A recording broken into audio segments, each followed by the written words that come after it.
Kim cương lưu ly thể thiên cấp thất đấu kỹ, để làm sâu sắc thêm kim cương lưu ly, không gì có thể phá vỡ, bất khả chiến bại. Lúc này liền luyện đến đại tràng hóa kim cương lưu ly thân, 9 trượng 9 thước là cực hạn. Kim quang diệu thế, tất cả có thể sụp đổ, núi có thể nứt.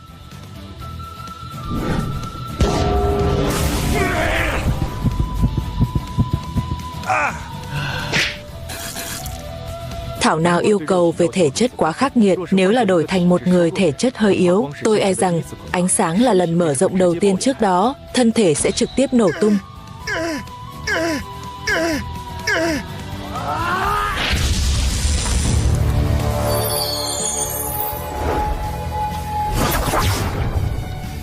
Cái gì đây?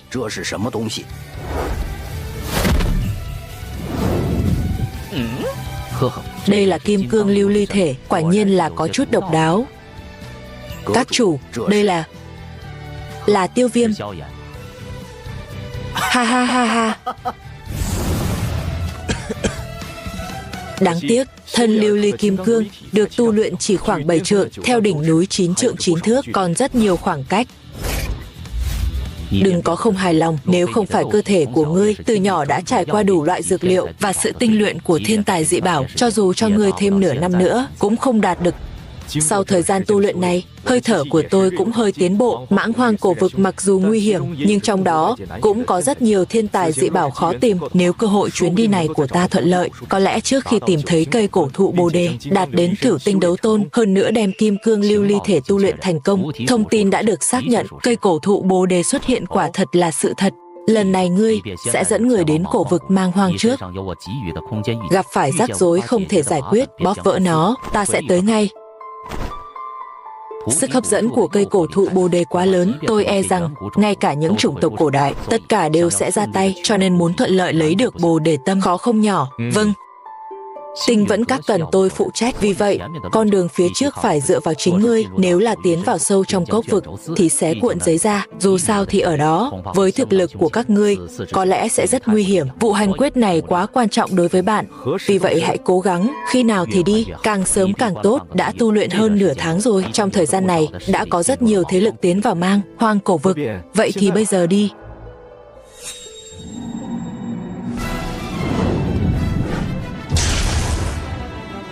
Theo thông tin từ trên, nhóm người lúc trước tiến vào mãng hoang cổ vực dường như tất cả đã chết.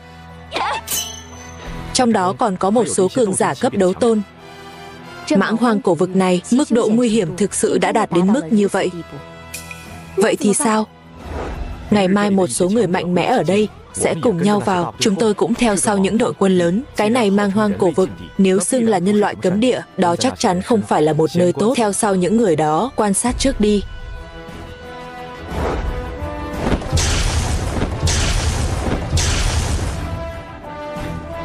Những người này, tất cả đều bị cây cổ thụ Bồ Đề dụ dỗ mất đi lý trí rồi. Đi thôi, mọi người cẩn thận nhé.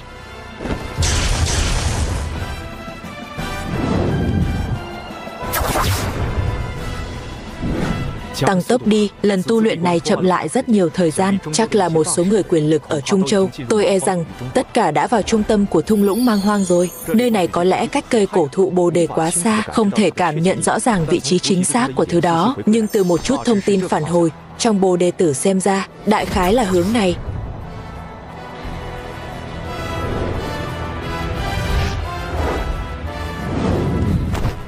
Nghỉ ngơi đi, chờ Khuynh Thành trưởng lão tìm đường trở về đi.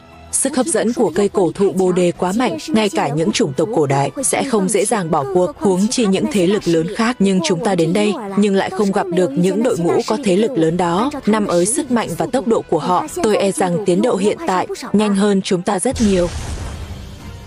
Khuynh Thành trưởng lão thế nào? Phía trước không có gì quá nguy hiểm, nhưng tôi đã gặp một đội, tôi đã bí mật quan sát một chút, chắc là người của Thiên Minh Tông. Người của Thiên Minh Tông. Khi tôi bí mật dò tìm, nghe một số cuộc trò chuyện của họ, không xa phía trước họ, dường như còn có một đội mạnh, họ đang định tấn công, bí mật giải quyết cái sau. Không cần quan tâm chó cắn chó một cái miệng lông, chúng ta tiếp tục đi.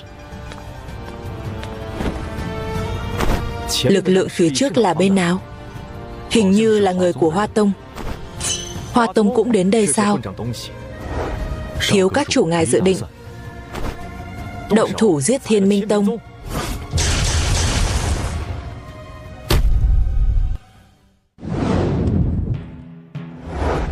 Lão sư, những kẻ đó đang nuốt chúng tôi.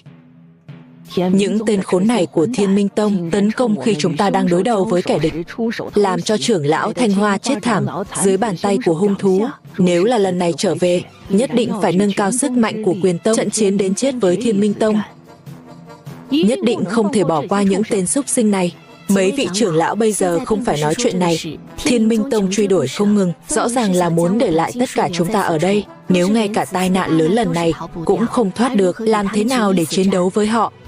Lão sư Thiên Minh Tông có 2 tên cường giả cửu tinh đấu tôn, và với tốc độ của họ, tôi e rằng sẽ sớm có thể bắt kịp. Đến lúc đó lão sư sẽ bảo vệ ngươi rời đi, đừng quan tâm gì nữa, chạy trốn trước là quan trọng. Còn lão sư thì sao? Ta là Hoa Tông tông chủ, dù sao cũng là muốn ra tay. Hơ.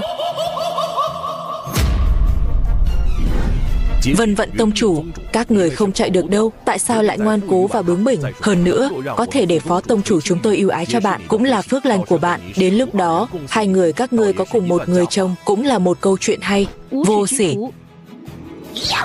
Cái này gọi là lão phù thích. Vân Vận tông chủ bổn tông nói các ngươi không thoát được. Lưu Cang, anh muốn giữ Hoa Tông và Thiên Minh Tông xảy ra một cuộc chiến lớn sao? Đạo này quả thật không rõ lắm. Trong Hoa Tông có một số người già bất tử bế quan, cũng rất khó khăn, nhưng không sao, giết những người khác. Ta muốn 2 người các ngươi bị giam ở Thiên Minh Tông của ta, họ cũng sẽ không biết. Này, phó tông chủ vẫn là nhanh tay đi, để tránh trách nhiệm. Thung lũng hoang dã này có rất nhiều thú dữ và còn rất nhiều thế lực khác. Người của thế lực hắn cũng nằm trong số đó. Nếu bị phát hiện, không thể tránh khỏi sẽ xảy ra sai lầm. Vâng, Yêu Hoa nói đúng. Nếu phó tông chủ muốn ra tay, đừng trì hoãn quá lâu. Vậy thì lấy đi. Ngoài Vân Vân và đệ tử, số còn lại giết. Yên Nhiên, lát nữa tôi sẽ phá vỡ một lỗ hổng. Bạn nhanh chóng rời đi. Lão sư, nếu lão sư rơi vào tay họ, vậy Yên Nhiên còn sống cũng không có ý gì, tốt hơn là chết đi. Vẫn là thôi đi. Đi nào.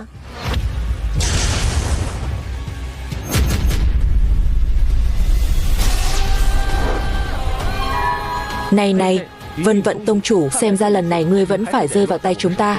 Yên tâm, đến lúc đó, nhất định sẽ giải trí tốt cho bạn.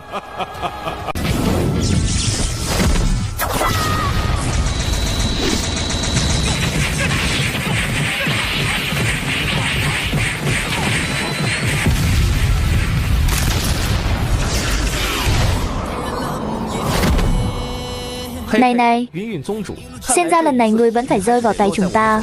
Yên tâm, đến lúc đó nhất định sẽ đối xử tốt cho ngươi.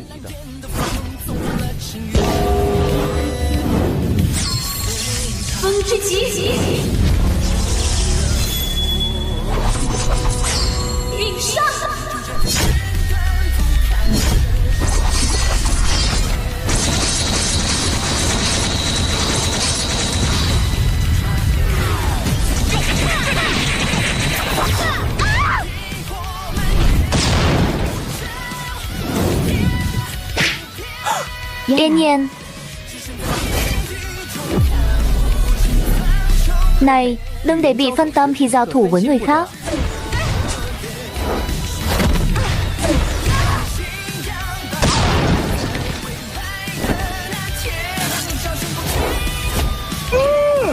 Vân Vận tông chủ, chờ ngươi sau này bị phó tông chủ dạy dỗ sau, ta sẽ mang người tình nhỏ đến gặp ngươi.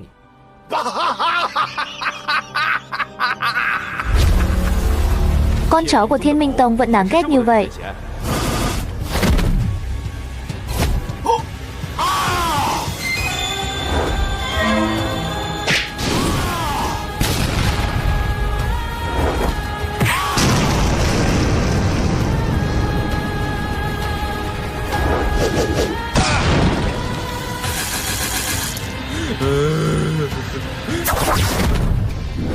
Không biết các hạ là ai? Đây là chuyện giữa Thiên Minh Tông và Hoa Tông của ta. Các hạ chẳng lẽ thật sự muốn can thiệp sao? Người Thiên Minh Tông lại dám giết người Hoa Tông. Nếu ta không đủ nhanh để đến đây, Ta em là các người đã thành công. Mọi người đang xem video trên kênh HH3D Trung Quốc. Đoạn này quảng cáo nên mình bỏ qua nha. Mọi người xem video thấy hay cho mình xin một like và một đăng ký kênh nha. Chúc mọi người xem vui vẻ. 买瓜子特划算，瓜子每台车都经过官方专业检测，还能先试开3天，放心买就行。现在去瓜子搜车豪赏，你也能9.9万买特斯拉，千万别错过了。 Cho nên hôm nay việc này ta sẽ quản.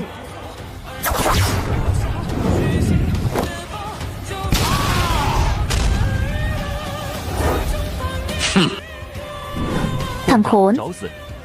Bản tôn hôm nay muốn xem ngươi đến từ đâu. Lại dám xen vào chuyện Thiên Minh Tông của ta xem chiêu.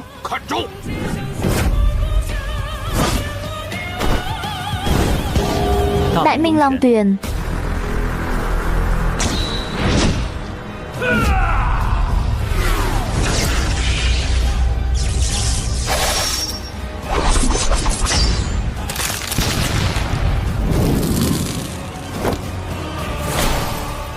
Người này là ai vậy? Thật kinh khủng. Chết tiệt. Tất cả những người còn lại, tất cả cùng nhau ra tay với bổn tông.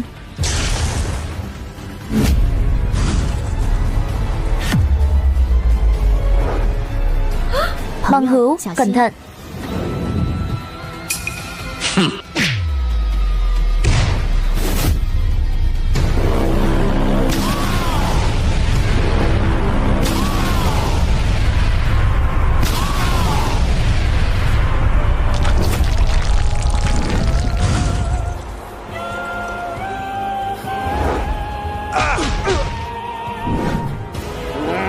Ngươi là ai? Có gì để nói?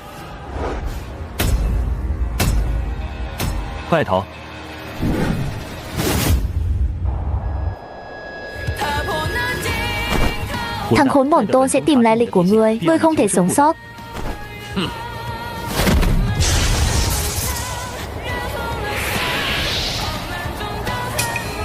Làm sao hắn có thể nhanh như vậy?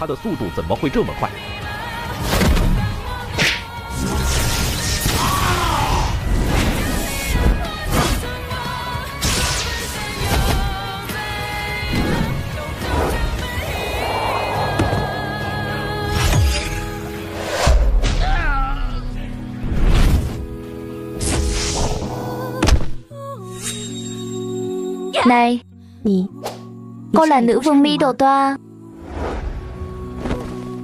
Vân Lan Tông tông chủ Vân Vận.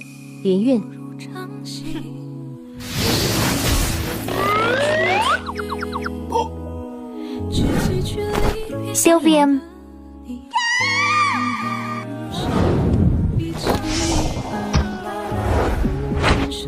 Không sao chứ? Quả nhiên là ngươi.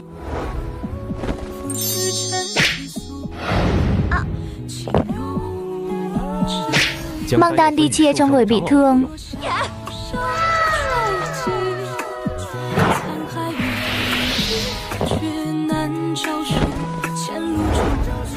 Sao các người lại ở đây? Vừa vặn tiến vào Mãng Hoang Cổ Vực, gặp phải người Thiên Minh Tông, sau đó là cảm ứng được các người. Không ngờ ở đây còn có thể gặp được ngươi.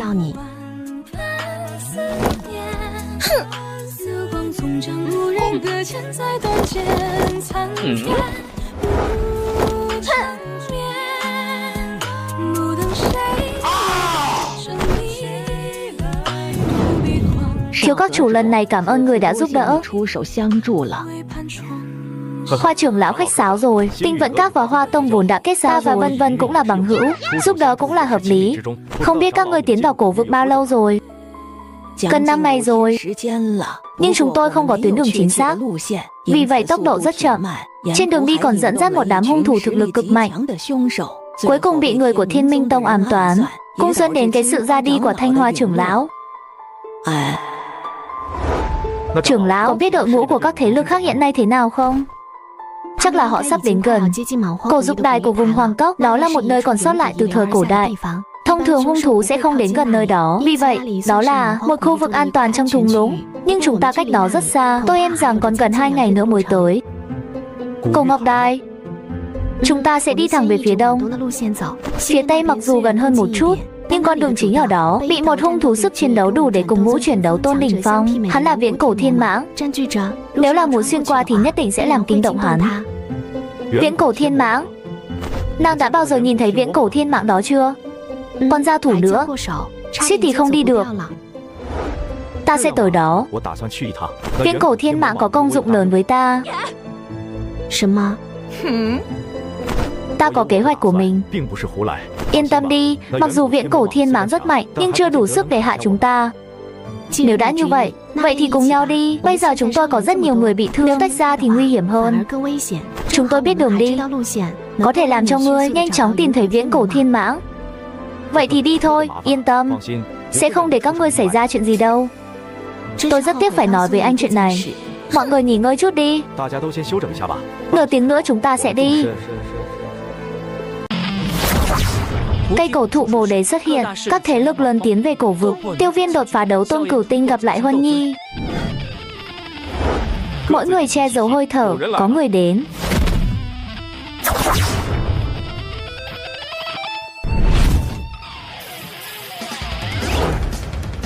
Mấy tên gia hỏa này gan to thật, cũng không sợ dẫn đến sự vây hãm của yêu thú. Là Phượng Thanh Nhi của Thiên Yêu Hoàng tộc.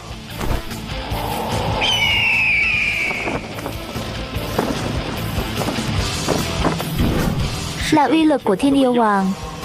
Người phụ nữ này chắc chắn cũng gặp được cơ hội lớn, dẫn đến sức mạnh tăng vọt. Xem ra tôi cũng không thể sai được. Lần này phải đi đến nơi thiên ma cổ đại đó. Tôi muốn dùng năng lượng tinh huyết của hắn, tu luyện than lưu ly kim cương đến đỉnh cao và đột phá đến cấp độ đấu tôn cửu tinh.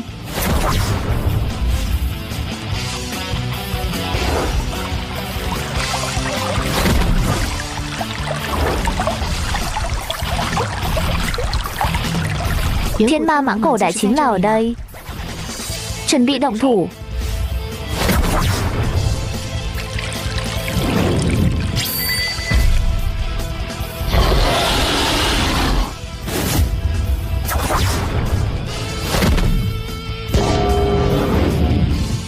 Động thủ.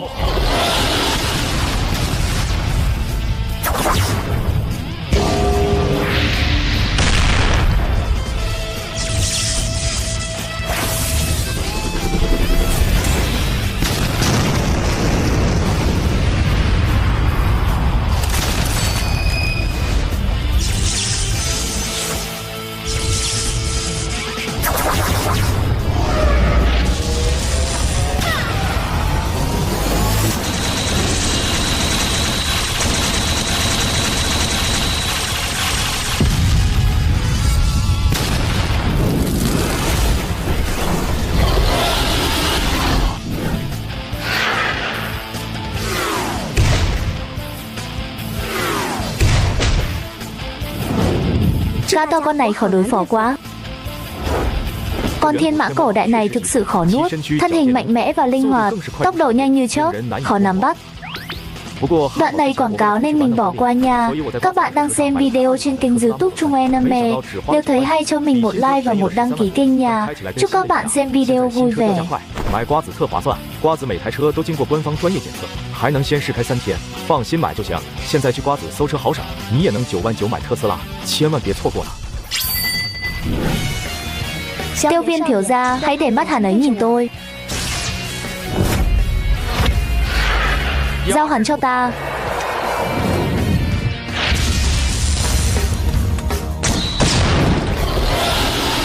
Thanh Lân nhanh.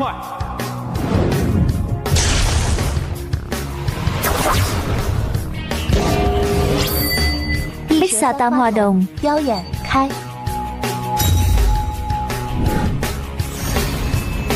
Lưu lại.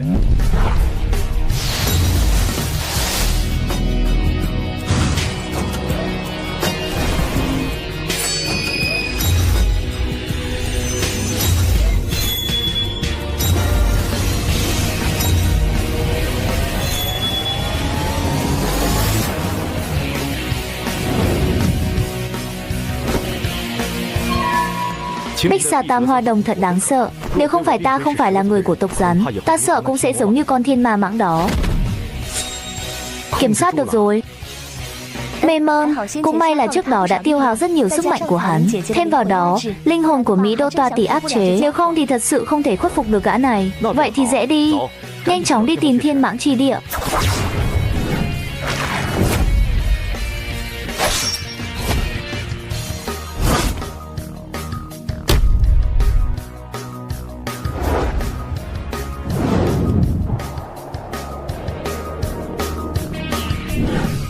Đây là Thiên Mãng Chi Địa.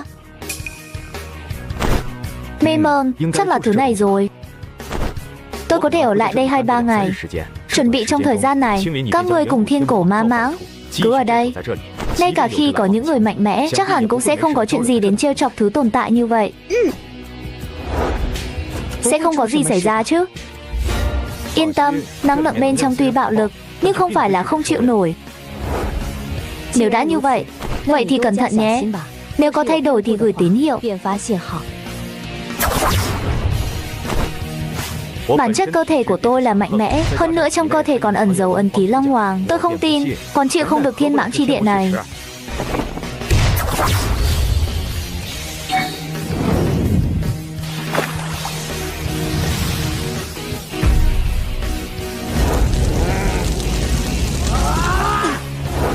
Tôi không tin ngay cả bản thể của ngươi cũng có thể giải quyết được, còn không giải quyết được tính huyết của ngươi.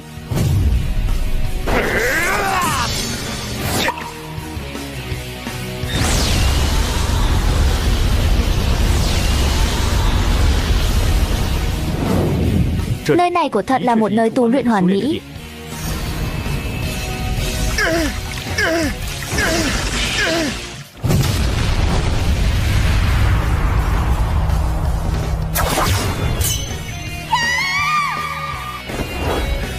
Lão sư, con hối hận rồi. Hơi thở tăng lên rất nhiều, thành công đột phá đến cửu hành đấu tôn chưa? Rồi. Tốc độ tu luyện của thiếu các chủ thật là tuyệt vời. Ha ha, may mắn thôi. Mấy ngày nay không xảy ra chuyện gì phải không? Chúng ta lại bị trì hoãn vài ngày nữa. Có vẻ như chúng ta phải tăng tốc và đến thiên đài. Nếu không thì đi muộn cũng không tốt. Đi thôi.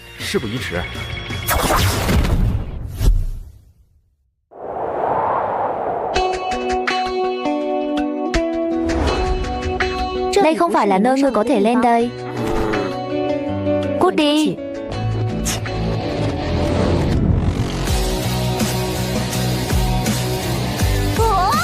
Tiêu Viêm ca ca. Sau tứ phương các, Phượng Khanh Nhị lại đánh nhau với Tiêu Viêm. Tiêu Viêm, đây không phải là nơi ngươi có thể đến. Cút đi. Phượng Thanh Nhi. Tiêu Viêm ca ca. Ha ha, hình như Tiêu Viêm có chút rắc rối. Không ngờ hắn còn có vấn đề với người của Thiên Yêu Hoàng tộc. Thiên Yêu Hoàng tộc này cũng quá đáng quá rồi. Đừng vội ra tay đi. Tiêu Viêm có thể giải quyết được.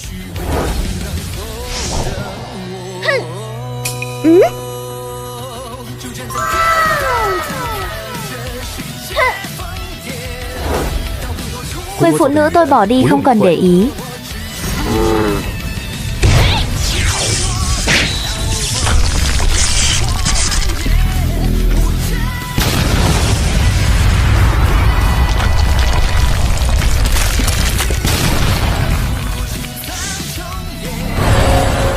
Cảm giác này thực sự là Thiên Yêu Hoàng tộc. Tiêu Viêm hôm nay, hãy dùng mạng sống của ngươi để trả cho nỗi đau của ta.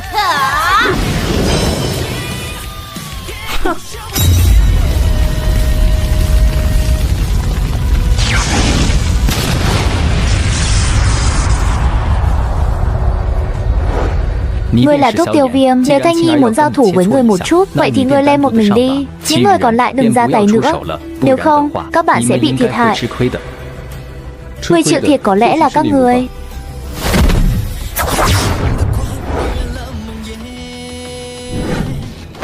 Cổ Thanh Dương, các người cũng muốn can thiệp. Ha ha, đánh một mình cũng không cần can thiệp. Chỉ là không quen nhìn thấy ỷ đông như thế này thôi. Đến rất nhanh. Đó là bởi vì cổ tộc cách mang hoang cổ vực quá xa. Đoạn này quảng cáo mình bỏ qua nha. Các bạn đang xem trên kênh Trung Anime, nếu thấy hay cho mình một like và một đăng ký nha. Chúc các bạn xem vui vẻ. 经过官方专业检测，还能先试开3天，放心买就行。要是有旧车，还能放瓜子上高价卖了。总之听我的，买卖二手车，上瓜子就对了。 Cũng được. Trong trường hợp đó, vậy thì tùy ngươi thử xem. Tiêu Viêm dám đứng ra.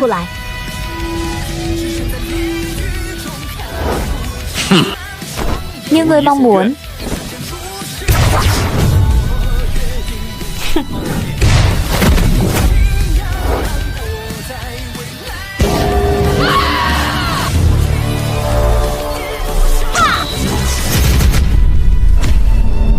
Muốn giết ta có thể thử xem. Vẫn là thủ đoạn cũ, sức mạnh tăng vọt không thể kiểm soát hoàn toàn. Giống như một người ăn xin đã tìm thấy kho báu.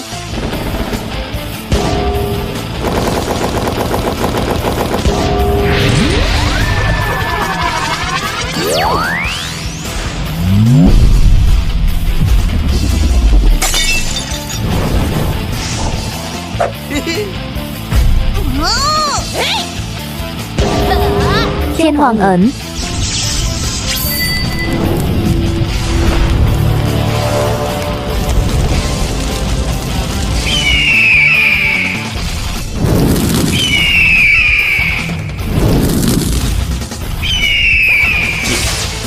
Vẫn là kỹ năng nhỏ. Đứa trẻ kiêu ngạo.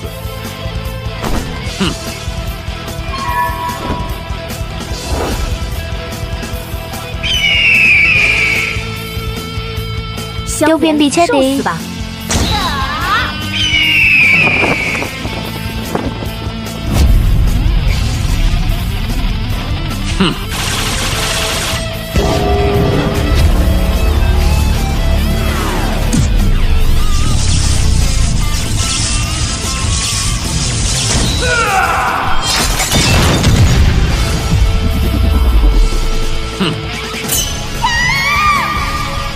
Làm sao ngươi có thể?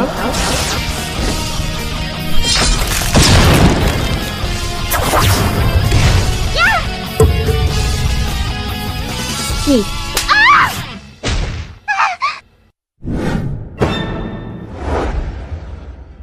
郭造.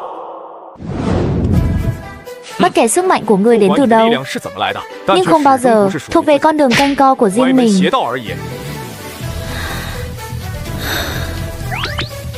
Đủ cứng rắn, xinh đẹp như vậy, đổi lại là lão tử thật sự đánh không nổi. Chị ơi, em thích đánh lén khi hai người. Tôi cũng vậy. Thằng khốn.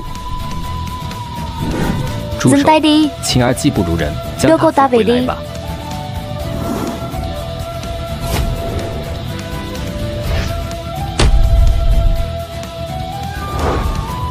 Sức mạnh tốt. Lần sau nếu muốn thử ta thì tự động thủ. Để một người phụ nữ ra mặt có chút không phải là chuyện.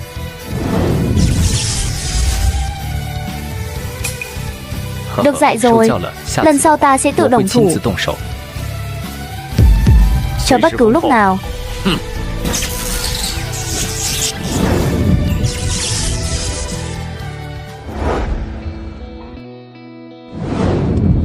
Này đủ mạnh. Đây là lần đầu tiên tôi thấy anh đánh phụ nữ. Tiêu Viêm ca ca lần này đến muộn rất nhiều. Đây chắc hẳn là Thái Lân tỷ rồi. Thường xuyên nghe Tiêu Viêm ca ca nhắc đến tỷ. Nụ cười đối thoại của lương nữ, trong lòng cũng có chút xấu hổ. Huân Nhi có vẻ bình tĩnh, ôn luyện chào hỏi mọi người. Nhưng khi đối diện với ánh mắt của Nạp Lan Yên Nhiên, nhưng là hơi dừng một chút. Lần cuối hai người gặp nhau chính là năm đó Nạp Lan khi đến Tiêu gia từ hôn. Tiểu thư nhà Nạp gia, hy vọng sau này bạn sẽ không vì đại tiểu thư hôm nay hối hận vì hành động. Sự trả thù của hắn quả nhiên rất tàn nhẫn. Lão sư, em hối hận rồi. Tiêu Viêm ca lần này tới Mãn Hoang Cổ cũng là vì cây cổ thụ Bồ đề phải không? Từ đây vào trong, đó là có thể vào sâu trong Mang Hoang Cổ vực. Cây cổ thụ Bồ đề ở đó, nhưng rất khó để đến được cây cổ thụ. Bởi vì cách đây hàng trăm dặm, có một đội quân thú dữ đang ở đây, họ bao quanh sâu thẳm, và chúng ta sẽ vào, chúng ta phải vượt qua đại dương quái vật đó. Mấy ngày nay người của chúng ta ở đây đều đã thử qua, nhưng cuối cùng tất cả đều bị chặn lại giữa chừng. Quân đội hung thú không chỉ có số lượng đáng sợ, và trong số đó có rất nhiều người mạnh mẽ, rất khó đối phó. Thảo nào mọi người ở đây đều như vậy. Mùi máu nồng nặc, hóa ra là xông vào đội quân hung thú. Giờ thì, vì vậy, tất cả chúng ta ở đây cần phải làm việc cùng nhau, nếu không thì không ai qua được. Nói về liên minh tạm thời là do người đó đưa ra. Còn người này, Tiêu Viêm ca ca, phải cẩn thận hơn, bởi vì anh ta là người thay đổi, hơn nữa còn là hồn tộc, hiện nay trong thế hệ trẻ. Được cho là có khả năng một trong hai người trở thành tộc trưởng hồn tộc kế tiếp. Một gã rất nguy hiểm.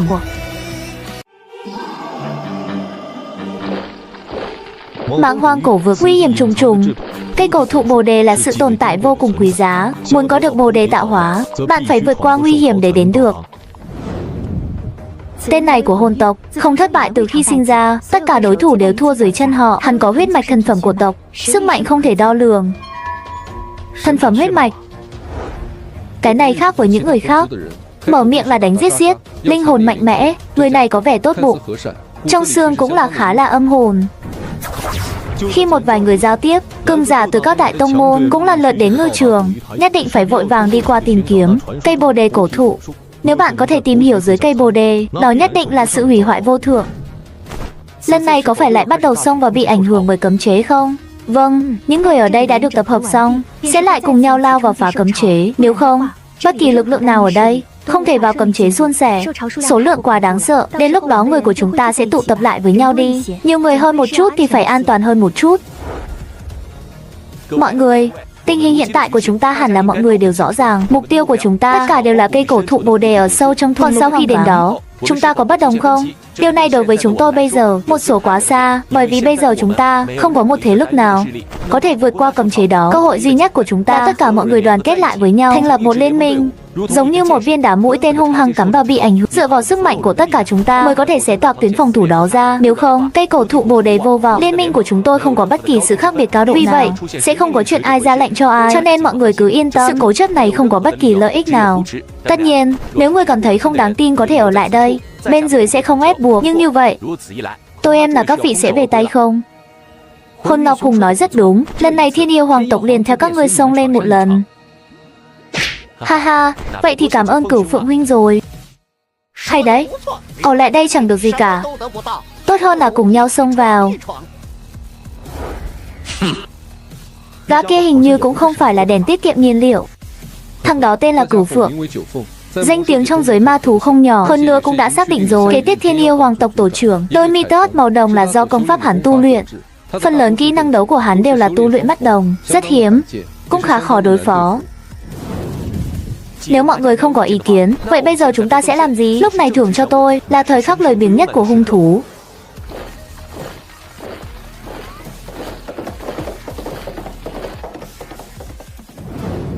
Chúng ta cũng chuẩn bị đi thôi. Lát nữa khi bị ảnh hưởng bởi cấm chế đều cẩn thận một chút. Mặc dù mọi người ở đây đều tụ tập lại với nhau, có thể vượt qua thành công cũng chưa đến 1 chia 10. Cái kia hồn trầm cùng Cửu Phượng thật ra cũng biết điểm này. Họ chỉ muốn dùng sức mạnh của những người này sâu nhất có thể.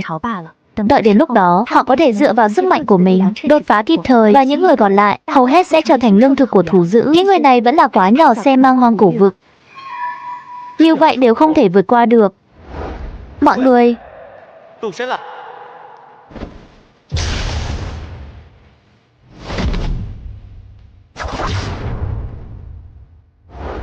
đi thôi.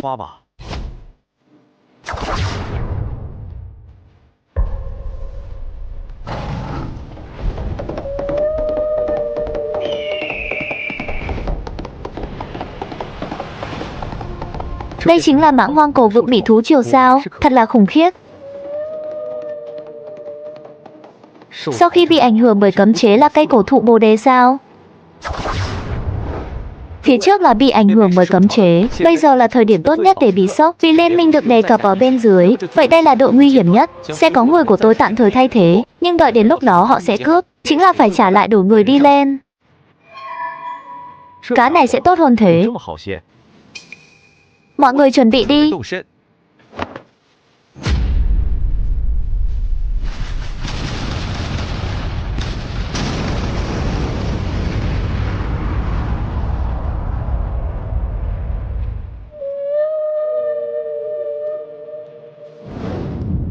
Đi thôi.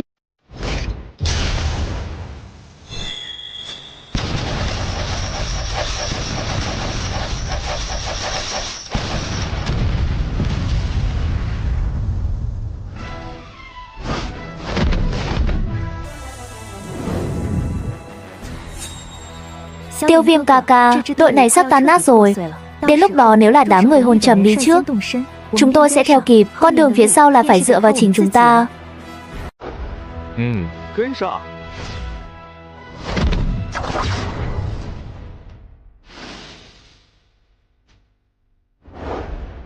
Mọi người cẩn thận nhé. Giữ nguyên đội hình trước đó. Anh Thanh Dương, anh và tôi cùng nhau mở đường trước.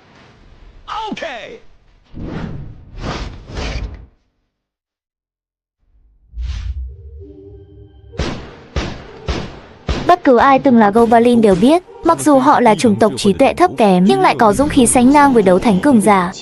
Một khi bị theo dõi chắc chắn sẽ không chết không ngừng. Phía trước có tình huống.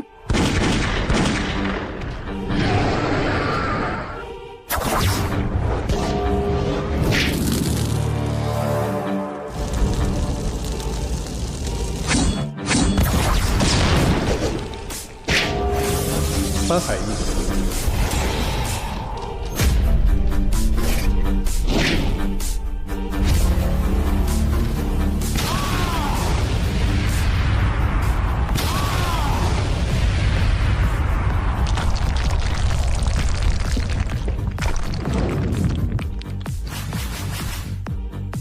Mấy tên kia chạy rất nhanh.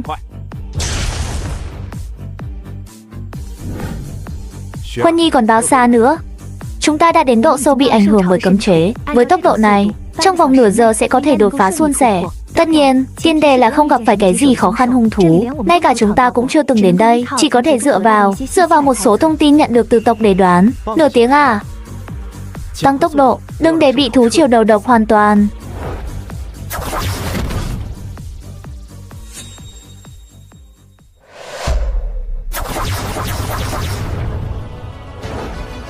Ra rồi. Đây có phải là cây cổ thụ bồ đề trong truyền thuyết không? Bồ đề cổ thụ. Bồ đề cổ thụ.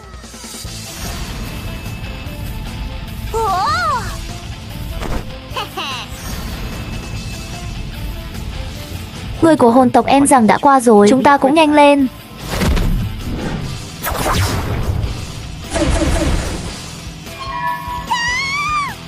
Đó là cây cổ thụ bồ đề.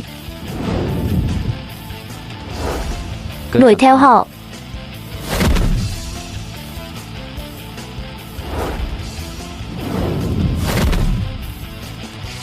Hồn tộc.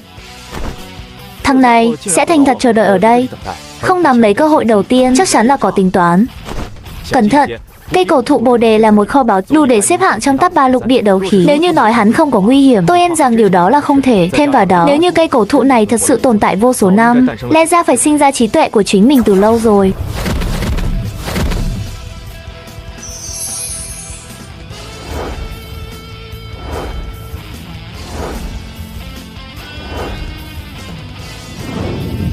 Chư vị cuối cùng cũng đến được đây. Sao lại dừng lại? Ha ha, chư vị cuối cùng cũng đến rồi. Vì mục tiêu của mọi người đều là cây cổ thụ bồ đề, vậy tự nhiên là phải chờ đợi cùng nhau. Mèo tin được. Ngươi là một tên tồi tệ. Tôi cũng vậy. Trên một quyển sách cổ của tộc chúng ta đã từng ghi chép, một trong những tổ tiên của tộc ta cũng đã từng gặp qua cây cổ thụ bồ đề. Cuối cùng anh ta bị mất tung tích. Khi đưa đến cường giả của tộc ta để đến cứu, hắn và cây cổ thụ bồ đề đều đã hoàn toàn biến mất. Mặc dù tôi không biết chuyện gì đã xảy ra với tổ tiên đó, nhưng có thể khẳng định phần lớn hắn đã mất rồi. Hơn nữa em rằng vẫn là rơi vào tay cây cổ thụ bồ đề. Ngoài ra, thực lực của vị tổ tiên này lúc đó cũng đang ở bán thánh. Bán thánh. Cho nên đừng coi thường cây cổ thụ bồ đề này. Thứ nguy hiểm nhất trong chuyến đi này chính là hắn. Chờ ở đây. Không dám một mình lên đi. Ha ha. Mọi người cẩn thận nhé.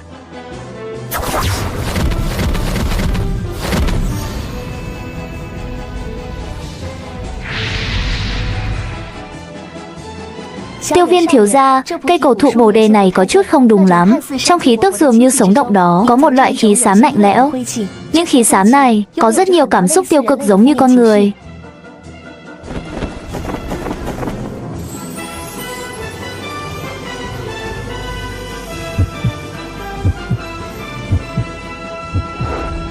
Bồ đề tiên.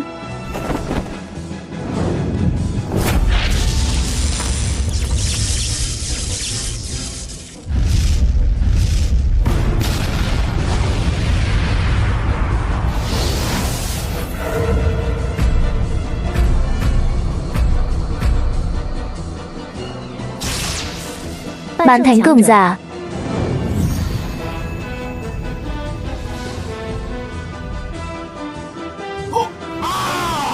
Đây không phải là cái tên được ghi trên sách cổ về mất tích sao? Đồng thời với cây cổ thụ, tổ tiên bán thánh mất tích.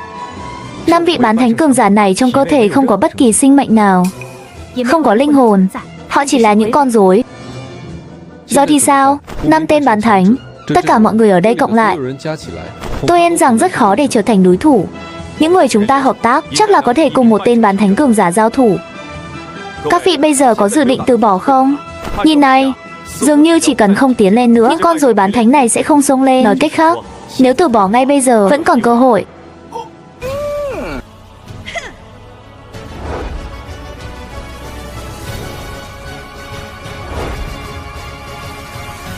Vì không ai từ bỏ, vậy thì chỉ có ý định liên thủ. Chúng tôi còn 7 đội. Người của chúng ta sẽ ngăn chặn một tên bán thánh cường giả. 4 người còn lại sẽ do các bạn chỉ định. Thế nào? Chúng ta có thể chặn một người, để một trong số đó cho chúng tôi. 2 người còn lại sẽ được trao cho 4 đội. Thế nào?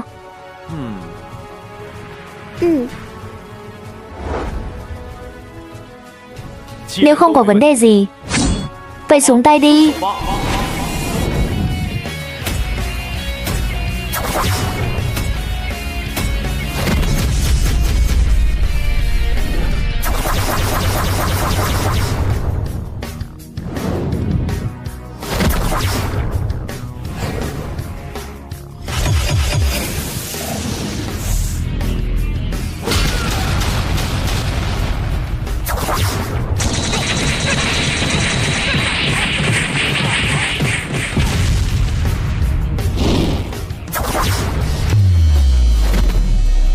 Tổ tiên này, nỗi đau của bạn để chúng tôi giúp bạn giải tỏa đi.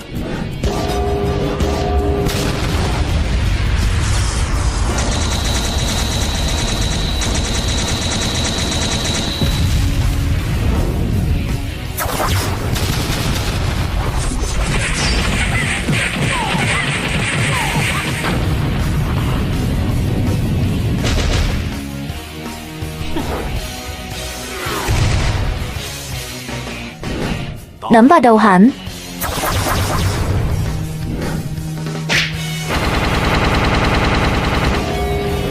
Kim cang lưu ly thể.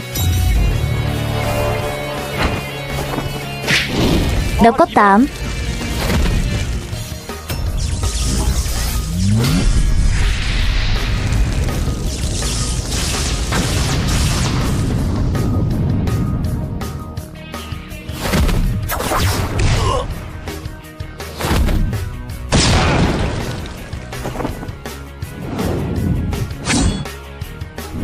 Tiếp tục tấn công đầu hắn, giết hắn đi.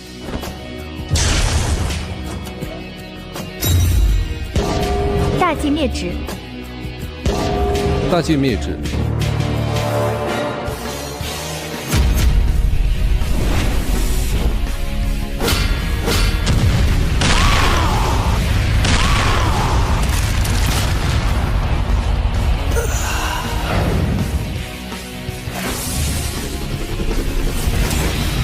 Con rồi bán thánh này của nhiên rất khó. Đầu đế. 2 vị đầu đế.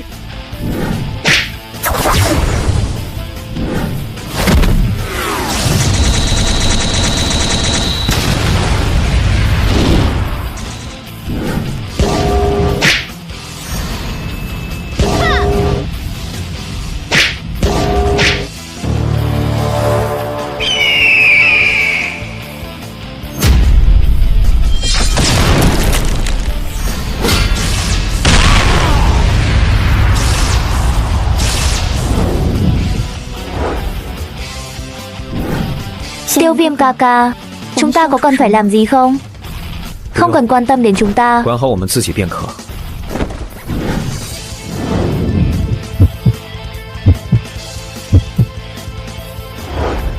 Đó chính là bồ đề tâm trong truyền thuyết. 菩提心了。 Cây cổ thụ bồ đề này lạ hơn thứ tôi mong đợi. 中的妖古怪， Những con rối bán thánh, lúc còn sống nhất định là cường giả bán thánh thật sự, nhưng cuối cùng họ cũng trở thành con rối. Điều đó có nghĩa là cây cổ thụ bồ đề này ngay cả họ cũng không đụng được. Xem ra lần này phải cẩn thận hơn. Nếu không, không thể lấy được. Thay vào đó lại tự đánh mất mình.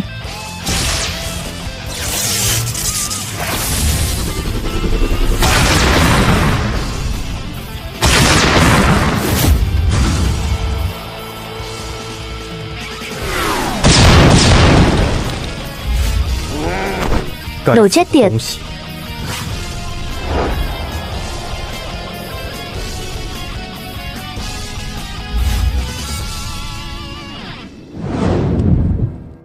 Dưới đó chắc chắn sẽ nguy hiểm hơn nhiều so với bây giờ. Cho nên tôi đề nghị những người có thực lực chưa đến lục tinh đấu tôn cứ ở lại đây, đừng đi tiếp nữa. Các chủ, vậy chúng ta cứ ở lại đây với Yên Nhiên đi. Ngươi đi với thiếu các chủ. Cái này. Vậy thì cẩn thận. Đi thôi. Chúng ta cũng đi.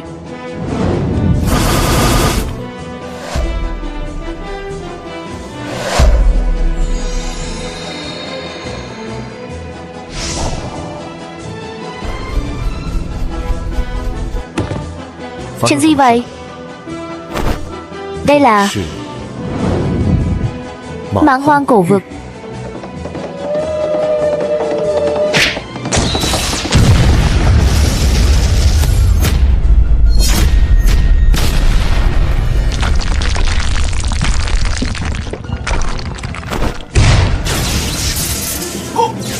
Đây là 斗圣的力量。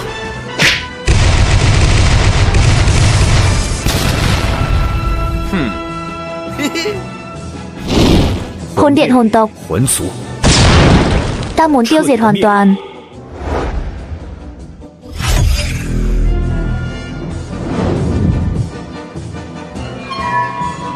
Hồn tộc.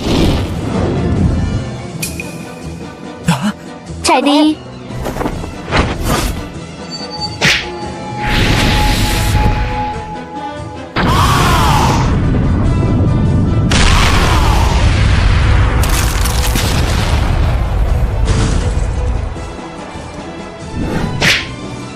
Sức mạnh này đủ để tôi trả thù.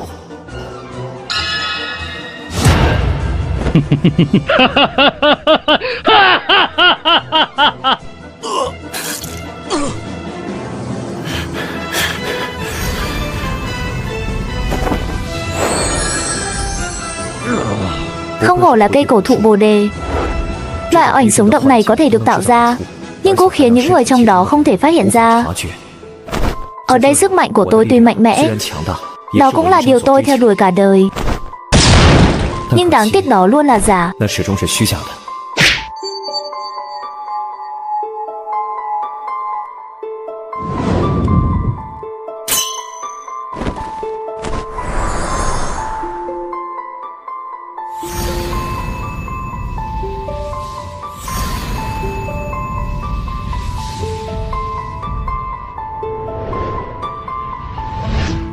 Ngươi muốn gì?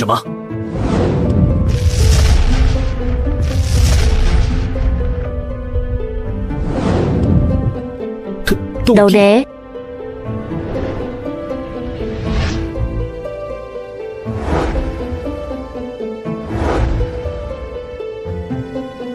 Hai vị đầu đế.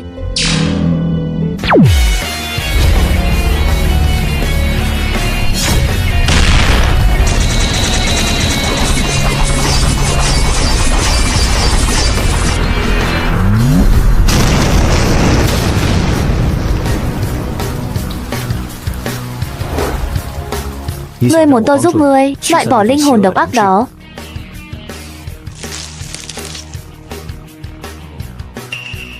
À, ngươi coi trọng ta quá cao rồi. Đó là thứ mà cường giả đấu đế để lại. Tôi tuyệt đối không thể giải quyết được. Sử dụng bồ đề để loại bỏ những cảm xúc tiêu cực đó. Chỉ như vậy một viên không thuần khiết bồ đề tử có thể giúp bạn. 1、2、3。 24 cái.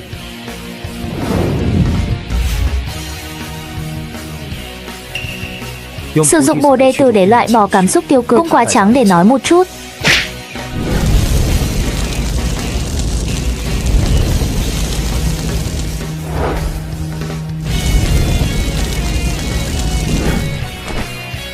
Không được. Phải nghỉ ngơi một chút.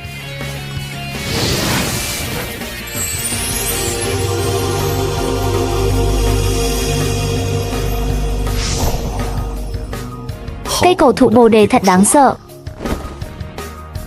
Hừ, giá trị của cái này. 当个值。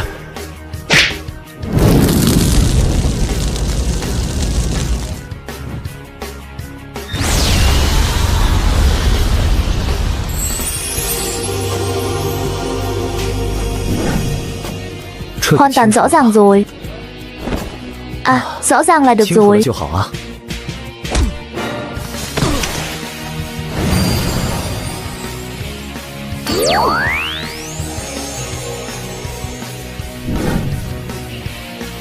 Cây cổ thụ bồ đề thật đáng sợ.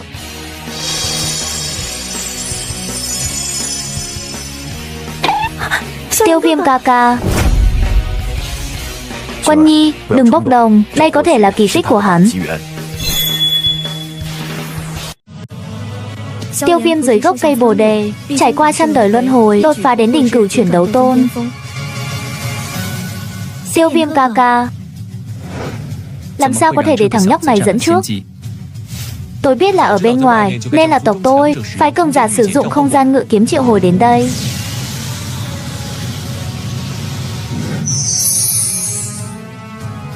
Sau khi hồn ngọc và cửu phượng nhìn nhau, biến thành sát ý, vội vã nhìn Tiêu Viêm dưới gốc cây cổ thụ bồ đề, muốn một cái tát mạnh để làm nó ngạc nhiên.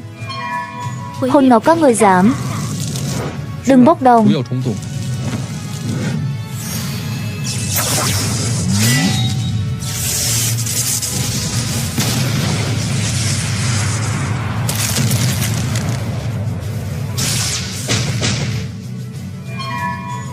Xem ra là cây cổ thụ kia đang bảo vệ hắn. Thằng nhóc này không biết đã gặp may gì nữa. Cây cổ thụ bồ đề này dường như đối với Tiêu Viêm có một số thiện cảm.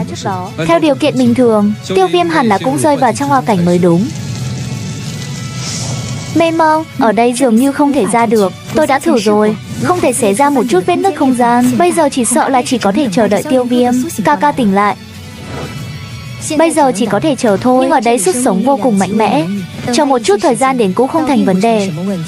Chỉ là thời gian này thôi. Hãy cẩn thận với những kẻ đó.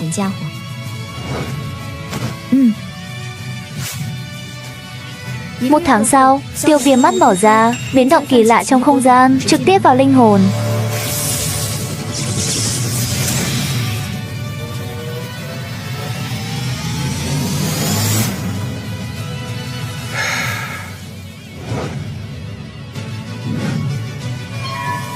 Tiêu Viêm anh trai. Ánh mắt của anh chàng này rất mãnh liệt. 熏儿，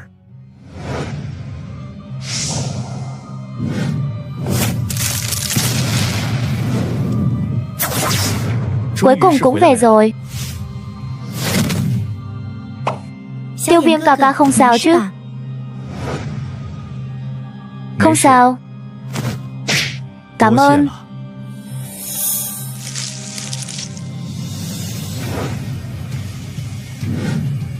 Hơi thở của ngươi dường như không thể nhìn thấu. Có phải đã đạt đến bán thánh rồi? Không dễ dàng như vậy đâu. Sau khi tiểu tử này tu luyện trong cây cổ thụ bồ đề, giống như một người khác vậy.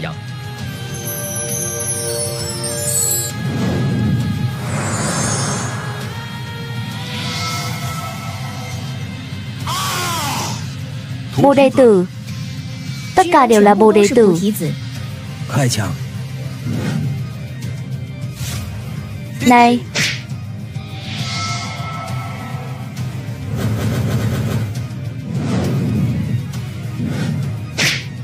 Cảm ơn người đã tặng quà.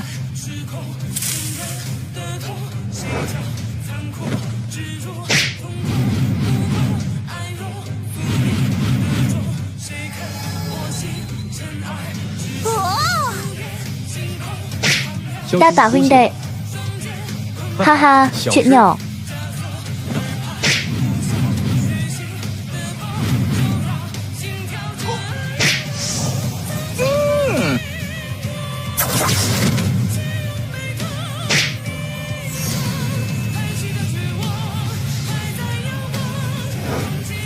Đồ khốn, mày muốn chết.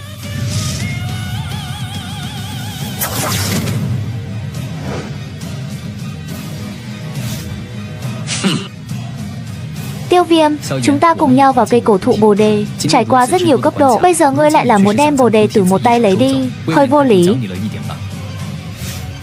Lý trí. Tôi yên rằng đó không phải là bạn. Những gì bạn nghĩ chắc là anh đang nghĩ về nắm đấm. Hồn Ngọc huynh cũng không vui đâu. Thấy anh ta lấy hết Bồ Đề tử đi. Hãy để những nỗ lực của chúng ta trong thời gian này tan thành mây khói đi. Tiêu Viêm, 48 viên Bồ Đề tử đối với Long tộc và Thiên Yêu Hoàng tộc của ta. Vấn đề này có thể thương lượng. Ta từ chối. Trong trường hợp đó, vậy thì chỉ có thể giết người trước thôi.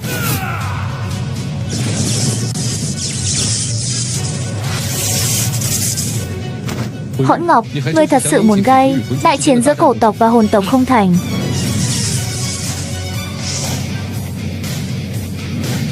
Chiến tranh.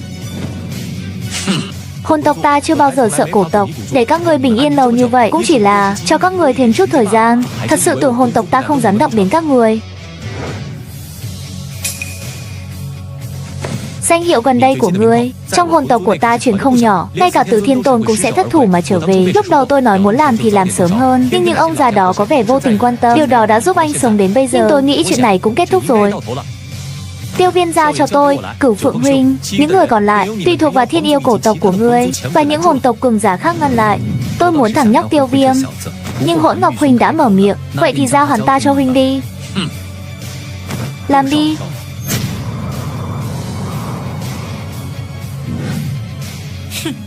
Tiêu Viêm ca ca, Hồn Ngọc để cho ta xử lý đi. Không cần các người đối phó đám người Cửu Phượng là được rồi. Những người mạnh trung lập còn lại nhận được Bồ Đề tử hẳn là sẽ không dính líu đến những chuyện này nữa, cho nên bọn họ tuy nhiều người nhưng vẫn có thể xử lý được. Vậy huynh cẩn thận hơn nhé.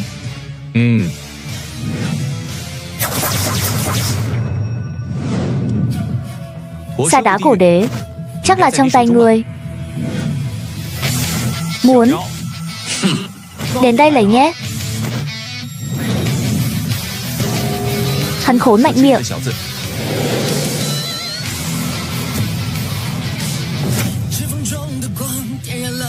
Đừng chơi trò này nữa, vô dụng trước mặt tôi.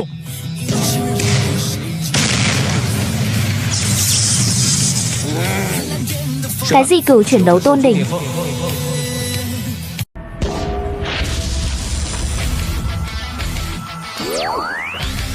Cửu chuyển đấu tôn đỉnh phong thì làm sao? Thật sự coi như ta theo người không được.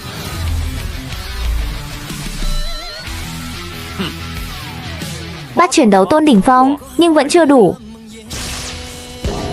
Giết hồn trưởng.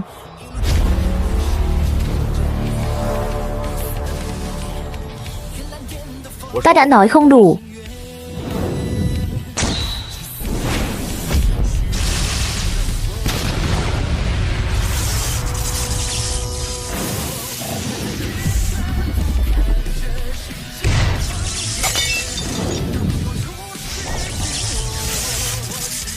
Hồn Dục kinh hãi nhìn Tiêu Viêm, dễ dàng chụp tan diệt hồn trưởng. Hắn biết sức mạnh của bàn tay này, ngay cả cường giả đỉnh cửu chuyển đấu tôn cũng không thể phá dễ dàng, bởi vì nó chứa đựng sức mạnh âm lạnh làm xói mòn linh hồn. Làm sao có thể? 10 hồn tộc cũng chỉ có chút thủ đoạn này thôi. Tiêu Viêm, đừng quá kiêu ngạo.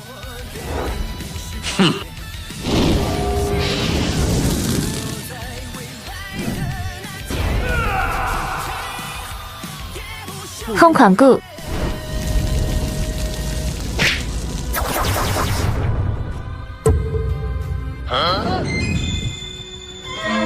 Người nghĩ mình là ai?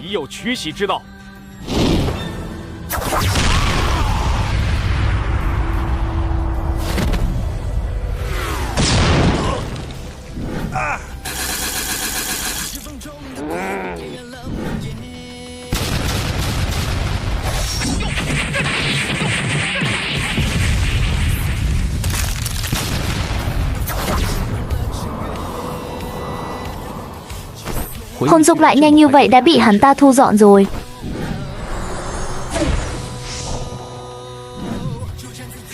Ngươi cũng muốn đích thân ta ra tay.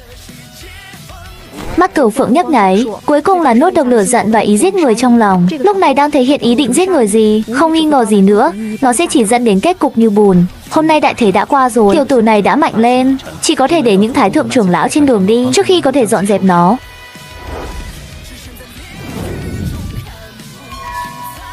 Ý tưởng đặt trong lòng Tiêu Viêm khi muốn giữ những người này ở lại đây mãi mãi. Nhưng cây cổ thụ bồ đề luôn đứng trong không gian, đột nhiên phát ra âm thanh vo ve, huyền cực. Không gian này cũng là truyền ra từng đợt dao động.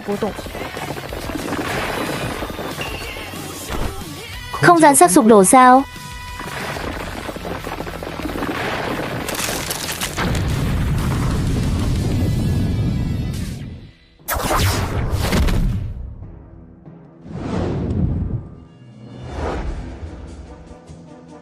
Lão sư.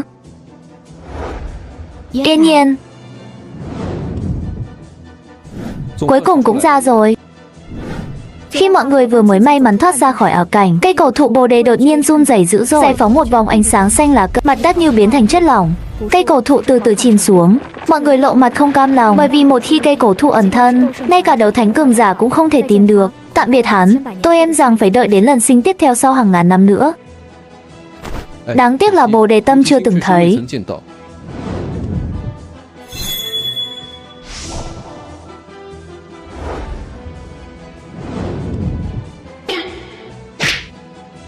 Cảm ơn ngươi. Hy vọng lần sau còn có thể gặp lại nhau.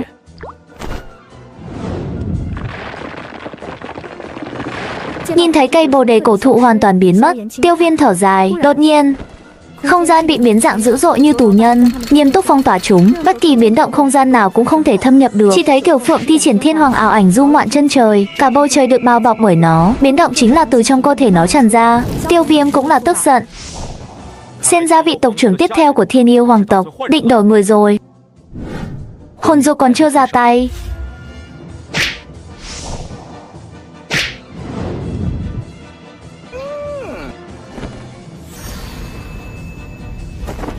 Không thể để họ thành công.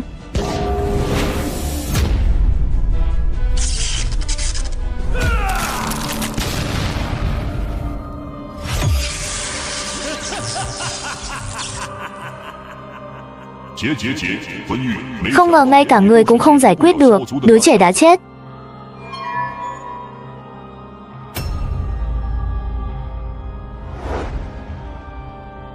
Có chút tai nạn, nếu không thì cũng sẽ không dùng cuộn không gian. Hắn tu luyện trong cây bồ đề 1 tháng, thực lực tăng vọt đến mức cửu chuyển đỉnh phong. Hơn nữa trong tay hắn còn có một ít bồ đề tử. Nếu muốn giữ hắn lại, phải có trưởng lão ra tay mới được.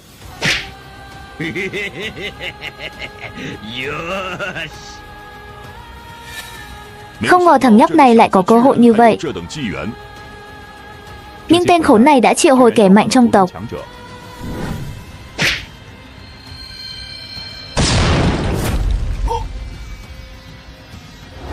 Vô dụng, không gian ở đây đã được Cửu Phượng triệu hồi hoàng đế. Bóng tối bị phong tỏa, không có sự cho phép của anh ta. Bất kỳ biến động không gian nào cũng không thể truyền đi được. Hóa ra còn có một số tiểu bối của cổ tộc. Trưởng lão đừng nói nhiều với họ. Mau ra tay, bắt Tiêu Viêm trước rồi nói sau. Xương già này của tôi cuối cùng cũng ra được. Bạn cũng đừng thúc giục. Không ngờ người Tiêu sau khi huyết mạch cạn kiệt còn có thể xuất hiện những nhân vật như ngươi. Thật sự là khác biệt. Chúng ta hồn tộc đến bây giờ, kẻ mạnh chôn thân trong tay người cũng có rất nhiều. Bây giờ bạn đang ở trong gia tộc của chúng tôi, danh tiếng là khá lớn. Lão phu cổ ứ, đương nhiên người cũng có thể gọi ta là Nhị Thiên Tôn. Có lẽ tên gọi này vài năm tuổi người sẽ quen một chút, nhưng khi lão phu tiến vào bán thánh, thích nhất là để người khác gọi tôi là cổ ứ thánh giả. Mí mắt chống Viêm nhảy. Hóa ra ông già này chính là thiên tôn thứ 2 của hồn điện. Nhưng cái gọi là thiên tôn này xếp hạng càng cao thực lực càng mạnh. Hắn đoán đại thiên tôn có thể là đấu thánh cường giả. Chìm trong tim, cảm thấy sức mạnh của gia tộc mạnh mẽ. Không có đấu thánh thực lực khó có thể tự bảo vệ. Đợi việc này xong liền lập tức luyện hóa bồ đề tâm. Chỉ cần vào bán thánh, cũng không còn sợ hồn điện nữa. Được rồi, giới thiệu xong rồi. Lâu rồi không nói nhiều như vậy. Tiếp theo ngươi là cùng ta trở về hồn tộc đây, hay là để ta giết người trước? Huân Nhi có thể ngăn anh ta lại không? Lại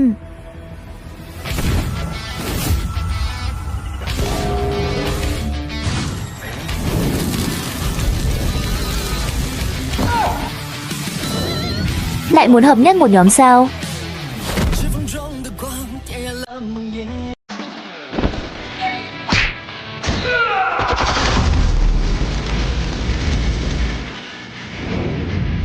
Lại là dung hợp dị hỏa, lão phu rất tò mò. Sức mạnh dung hợp dị hỏa của ngươi có đáng sợ như lời đồn không?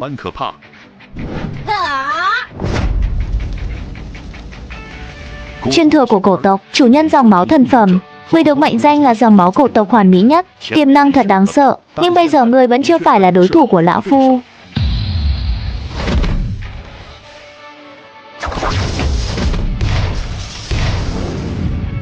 Sức mạnh rất khá. Không hổ là tộc nhân có tiềm lực mạnh nhất của tộc cổ.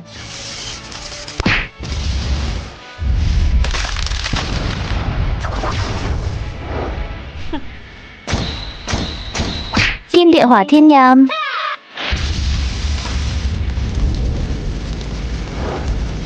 Mê mông, trong dị hỏa bảng kim địa hỏa thiên nham xếp thứ 4, ngọn đời truyền thừa của cổ tộc. Không ngờ ngươi thật sự có thể hàng phục nó. Quả nhiên là kim địa hỏa thiên nham sao? Không hổ là cổ tộc, lại còn bí mật truyền thừa dị hỏa xếp hạng thứ 4.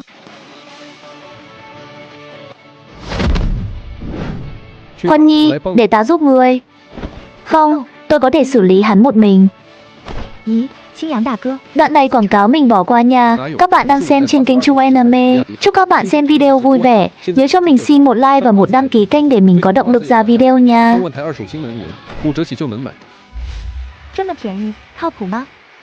当然，瓜子每台车都经过官方专业检测，可以试开3天。要是有旧车，还能放瓜子拍卖，买卖二手车上瓜子就对了。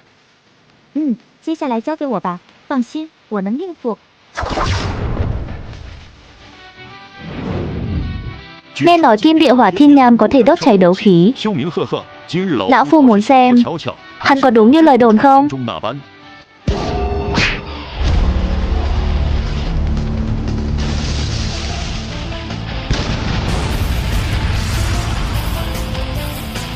Là hắc ám đầu lâu vương, không ngờ một phát chính là triệu hồi thứ này ra. Có vẻ trưởng lão cổ hưu đối với cái gọi là kim đế hỏa thiên nham cũng khá sợ hãi.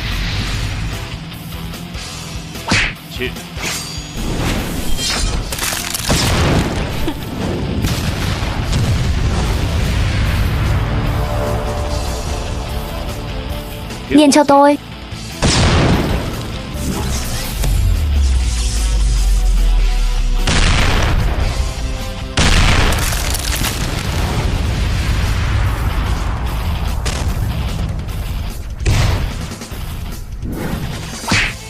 Kim đế thiêu thiên chuyến.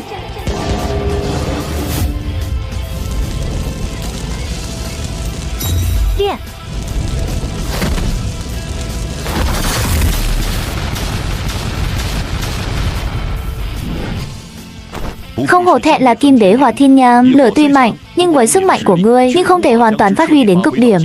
Nghe nói trong truyền thuyết, vị chủ nhân đầu tiên của kim đế hỏa khi các ngọn lửa này nhưng là trực tiếp đem một vị đấu thánh cường giả tạo ra, không gian bị đốt cháy thành hư vô.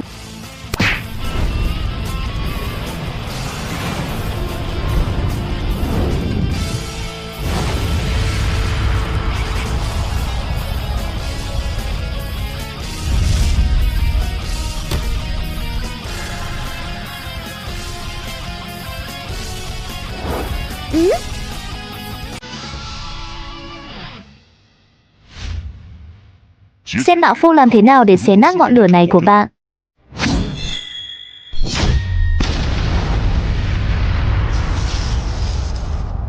Tiểu nữ, nếu là ngươi có thể tiến vào bán thánh, hôm nay thắng bại thật sự là hai chuyện. Nhưng tiếc quá, ta không phải muốn phân thắng bại với ngươi. Nhiệm vụ của ta đã hoàn thành.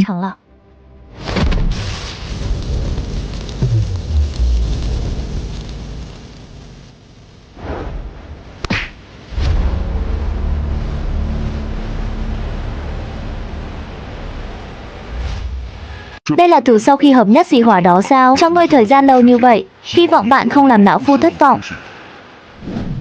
Yên tâm, sẽ không làm người thất vọng. Hoan Nhi lùi lại một chút. Tiêu Viêm ca ca cẩn thận nhé.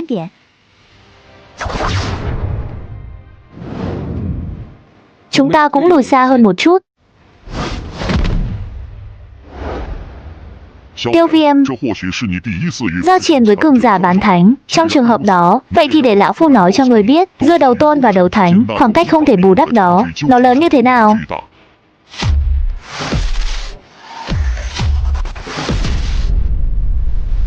Vạn hồn thủ trưởng.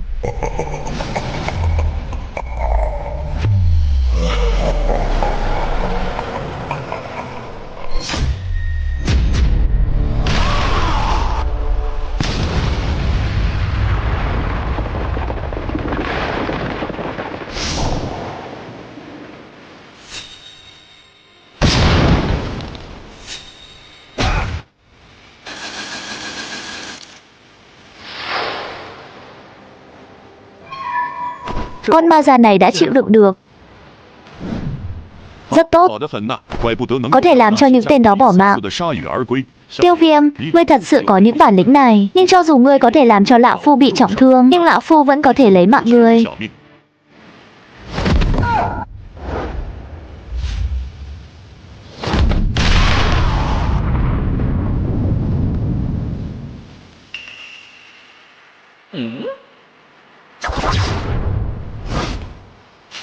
Muốn giết lão phu, ngươi còn hơi non.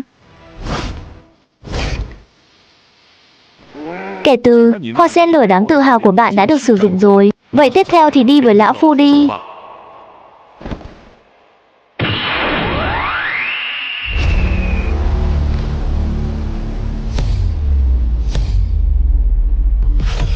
Cổ hữu, với cấp bậc của ngươi, không ngờ lại bắt nạt một tiểu bối.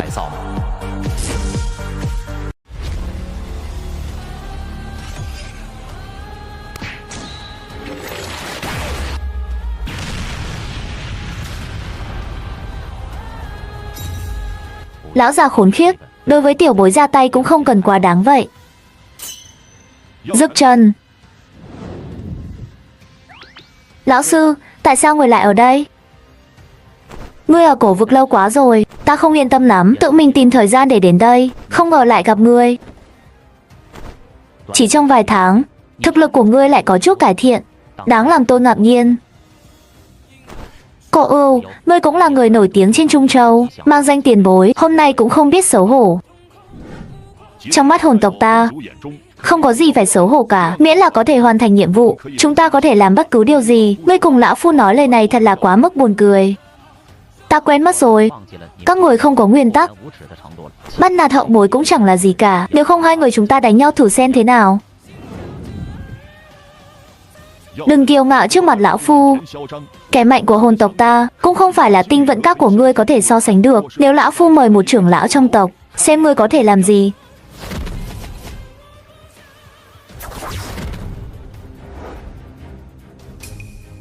Nếu so người, tộc cổ ta không sợ ngươi.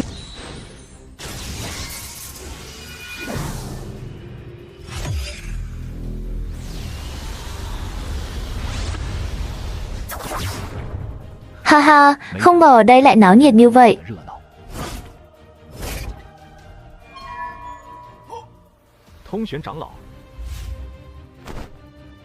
Ha ha, chúng ta lại gặp nhau. Vị này chắc là Dực tôn giả năm đó danh chấn Trung Châu. Ha ha, bây giờ có vẻ thích hợp hơn khi gọi nó là người chiến thắng. Bái kiến Thông Huyền trưởng lão. Sau đó Cổ Thanh Dương liền kể lại cho trưởng lão Thông Huyền trong khoảng thời gian này ở Mãng Hoang cổ vực các loại tình huống và tất cả các loại khiêu khích tràn lan của hồn tộc. Hồn tộc bây giờ cũng càng ngày càng kiêu ngạo rồi. Cổ Yêu trưởng lão, cần phải triệu hồi kẻ mạnh trong gia tộc sao? Ngươi đã bao giờ nhìn thấy ngôi sao Bồ Đề chưa?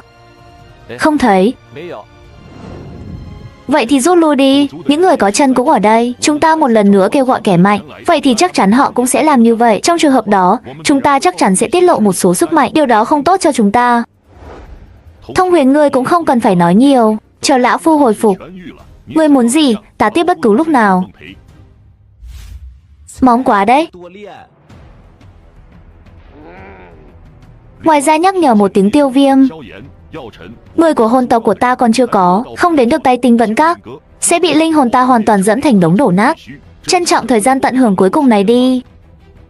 Điều này không cần ngươi phải lo lắng, ta ở tinh vận các. Nếu như người hồn điện thật sự định đến cạo một chút, chúng ta cũng sẽ để các ngươi đập vỡ vài cái răng.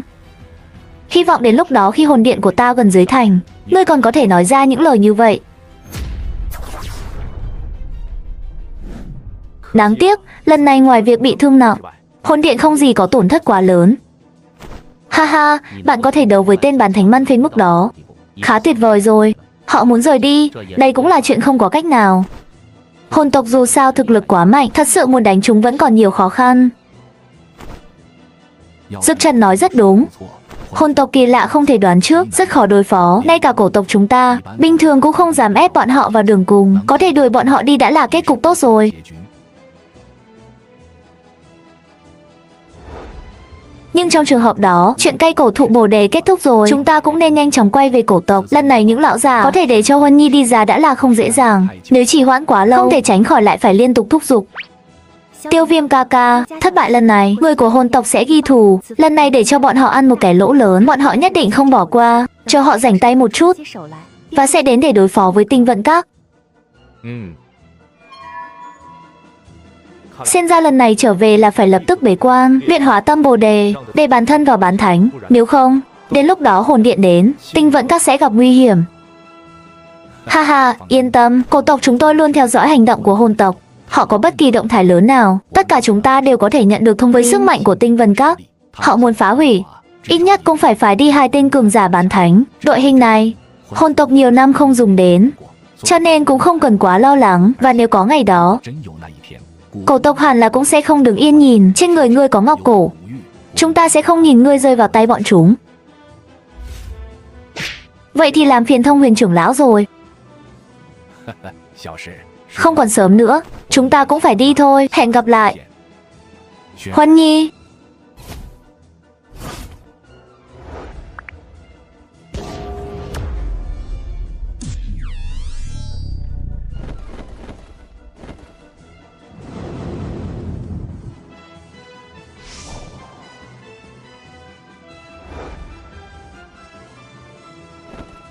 Đi thôi, chúng ta cũng nên về thôi.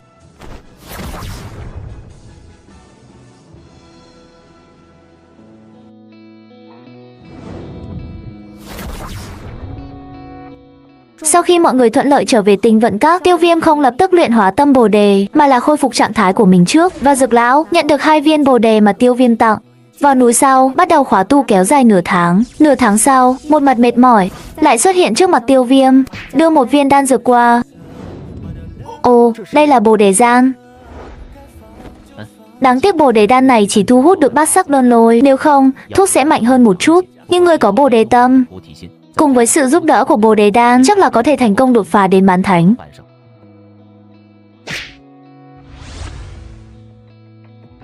Cảm ơn lão sư. Hai thầy trò còn nói những thứ này. Ngươi cứ yên tâm bế quan đi, chuyện của tinh doãn các và viêm minh thì giao cho ta, sẽ không để họ xảy ra vấn đề gì. Và điều quan trọng nhất của bạn là đạt được bán thánh càng sớm càng tốt. Nếu không, chờ 3 năm sau khi Tịch Liên yêu hỏa ra đời, ngươi tuyệt đối không có khả năng thu phục hắn. Thứ đó quá đáng sợ. Yên tâm tu luyện đi. Thải Lâm, Tiểu Y Tiên và Thanh Lân thực lực của họ tăng lên, cũng giao cho tôi. Họ đều không phải phụ nữ bình thường, miễn là có phép màu phù hợp, sức mạnh sẽ tăng lên rất nhanh. Khi bạn ra bế quan xong, họ chắc chắn sẽ không giữ bạn lại. Thầy ơi, đây là linh hồn của Hàn Phong. Dù sao đi nữa, anh ấy cần người xử lý. Dực lão Môn Chính nhìn màn hình ngọc với đôi mắt phức tạp, nỗi buồn trong mắt. Hắn từng coi Hàn Phong như con ruột, bị hắn phản bội. Nỗi đau này đối với hắn mạnh gấp hàng chục lần mất đi thân thể. Bàn tay khô héo run rẩy cầm lấy màn ngọc.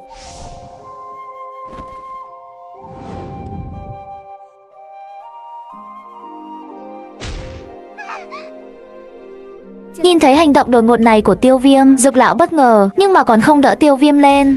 Thải Lân cũng là ôm Tiêu Tiêu, bên cạnh Tiêu Viêm yên lặng quỳ xuống.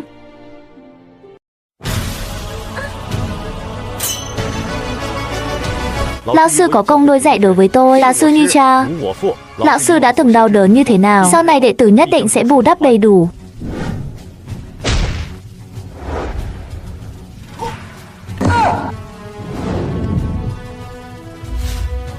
Này, tiểu tử.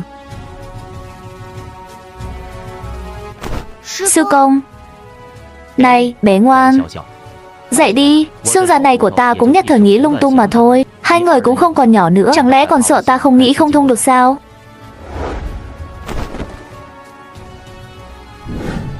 Thời gian cũng sắp hết rồi, tôi cũng nên vào. Lần này bế quan không biết rốt cuộc sẽ mất bao lâu, nhưng chắc chắn sẽ không quá ngắn. Thời gian này các ngươi đều nghe lời lão sư. Lão sư bảo trọng.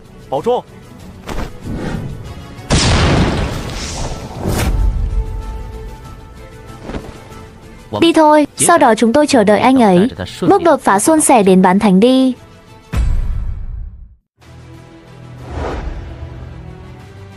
Này, tiểu tử, việc bế quan của bạn thực sự rất khó khăn. Dược lão. Sao? Đoạn này quảng cáo mình bỏ qua nha. Mọi người xem video thấy hay cho mình một like và một đăng ký kênh để mình có thêm động lực nha. 这是我在瓜子二手车上买的比亚迪汉，才花了9万多。现在新车掉价快，上瓜子买二手特划算。这么便宜，是啊，年底瓜子有100亿补贴活动，5万多就能买奔驰、宝马、比亚迪。这靠谱吗？当然，瓜子每台车都经过官方专业检测，可以试开3天。要是有旧车，还能放瓜子拍卖，买卖二手车上瓜子就对了。 Ngoài ra, đây là Thiên Minh Tông gửi đến đây. Cái gì đây?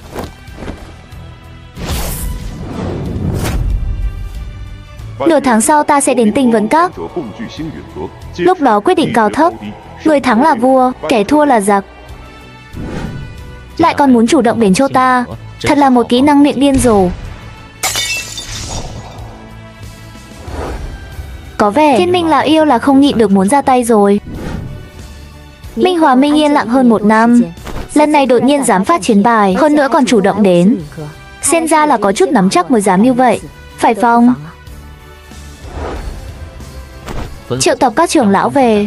Và không có chuyện gì quá quan trọng, không được rời các. Đồng thời ra lệnh cho những người canh gác. Trưởng lão của thành trì quan trọng mấy ngày này nghiêm túc chờ đợi, cẩn thận với Thiên Minh Tông. Ngoài ra cử gián điệp đến hỏi tin tức nội bộ của Thiên Minh Tông. Chúng ta phải biết những người này sao đột nhiên lại can đảm như vậy.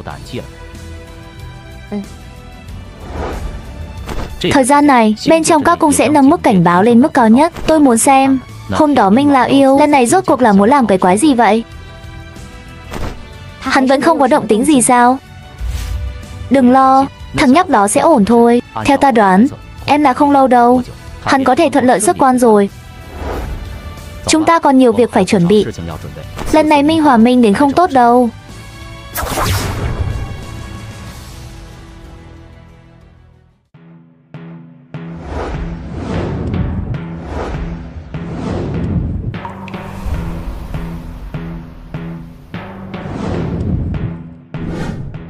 Thông tin tình báo liên quan đến hoạt động của Minh Hòa Minh chúng tôi không nhận được nhiều. Người ta nói rằng một số trưởng lão của Minh Hòa Minh tất cả đều có chút không rõ lắm. Tại sao họ lại làm vậy?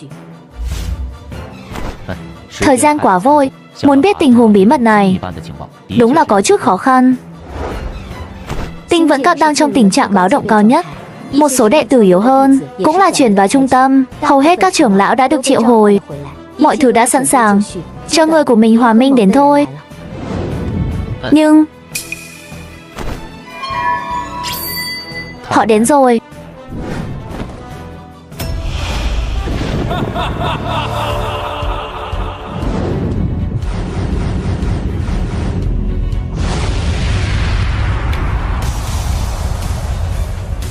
Dược Trần nhiều năm không gặp.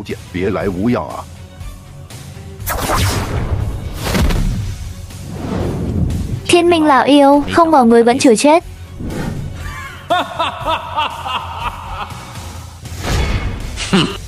Những người như ngươi bị đánh chỉ còn lại linh hồn, vẫn có thể sống lại. Làm sao lão phu có thể dễ dàng chết?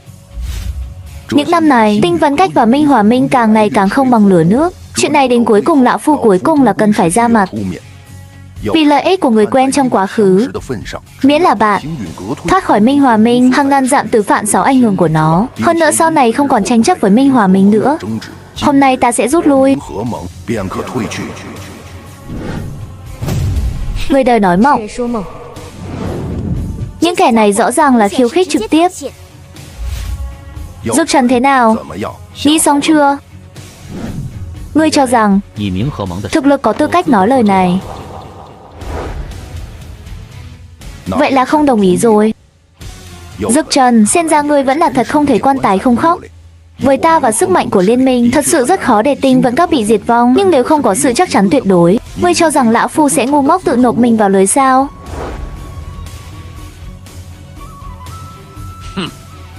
Hai vị xin hãy xuất hiện.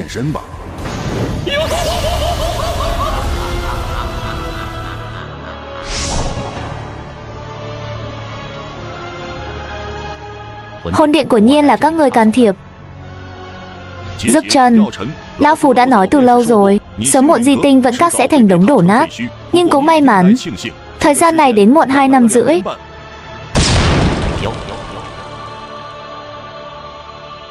Bây giờ tôi đang nói về điều kiện.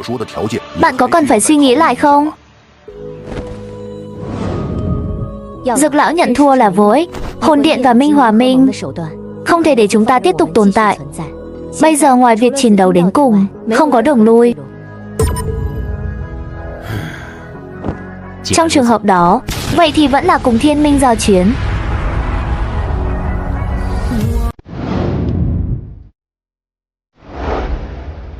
Xem ra hôm nay tình vẫn các không thể tránh khỏi máu sẽ chảy thành sông.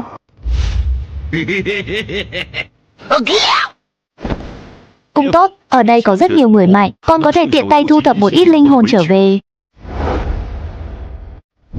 Cổ Ưu và Thiên Minh là yêu giao cho ta đối phó, còn tên bàn thánh còn lại Thải Lân, Tiểu Ý Tia, 3 người các ngươi ngăn hắn trước. Hồn điện lại phải ra 2 tên bán thánh, thêm vào Thiên Minh là yêu, đó là 3 vị bán thánh cường giả. Bán thánh có phân loại sơ cấp, trung cấp và cao cấp, khoảng cách sức mạnh rõ ràng. Một trong số đó là sơ cấp bán thánh, sức mạnh chưa hoàn toàn làm chủ. Thải Lâm, Thanh Lâm, Tiểu Y Tiên tam nữ liên thủ, mặc dù không hạ được bán thánh, nhưng trì hoãn thời gian là hoàn toàn có thể. Dực lão, vậy thôi, mọi người cẩn thận nhé.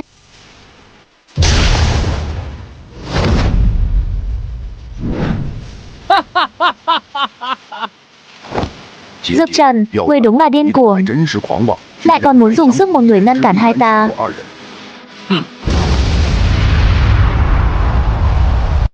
Chúng sẽ tấn công.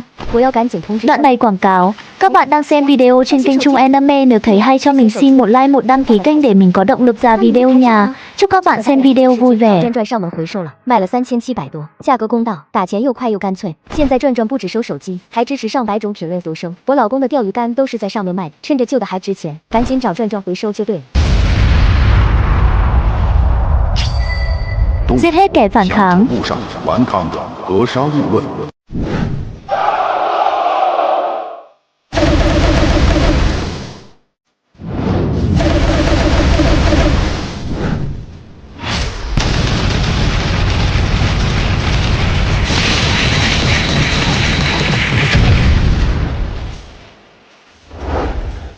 Cổ Ưu lão hữu, chúng ta cũng làm đi, cùng liên thủ giết hắn.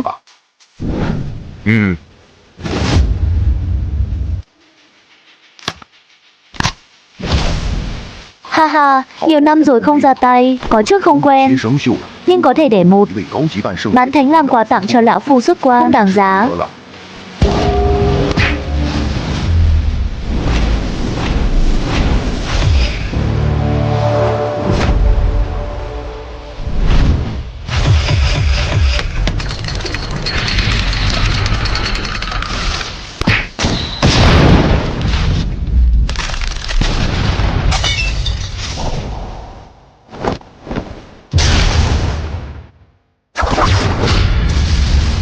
Nhiều năm không gặp, quả nhiên ngươi mạnh lên.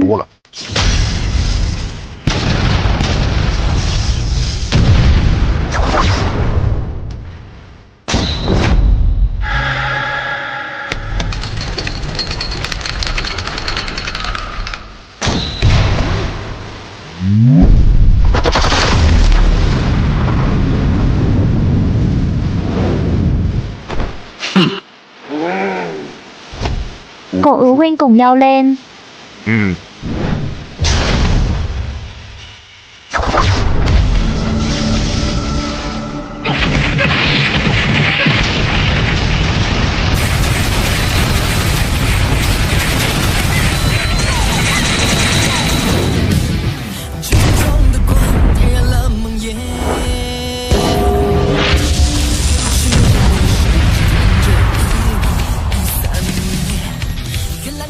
Hải thôn thiên mãng.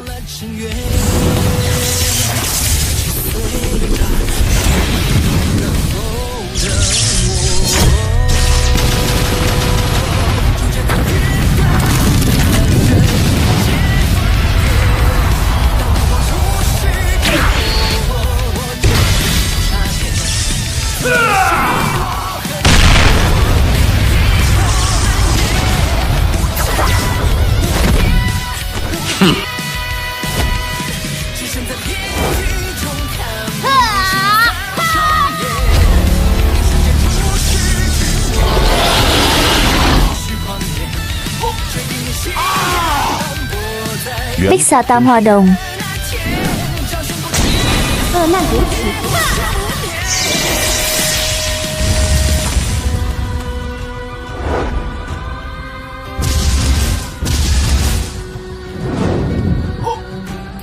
Ba cô gái này lại đều có bản lĩnh của người dị vực, nhưng trước mặt bán thánh người thật sự cũng chỉ có vậy thôi. Hôm nay tính vận các tất vong.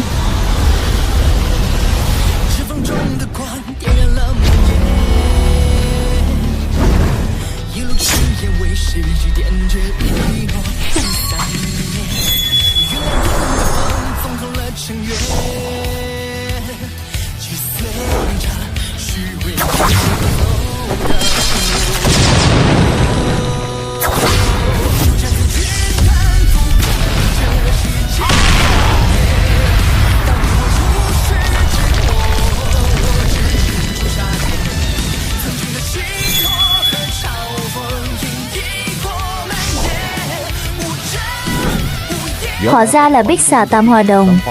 Không có gì ngạc nhiên khi có thể kiểm soát linh hồn của các huyết mạch cổ đại.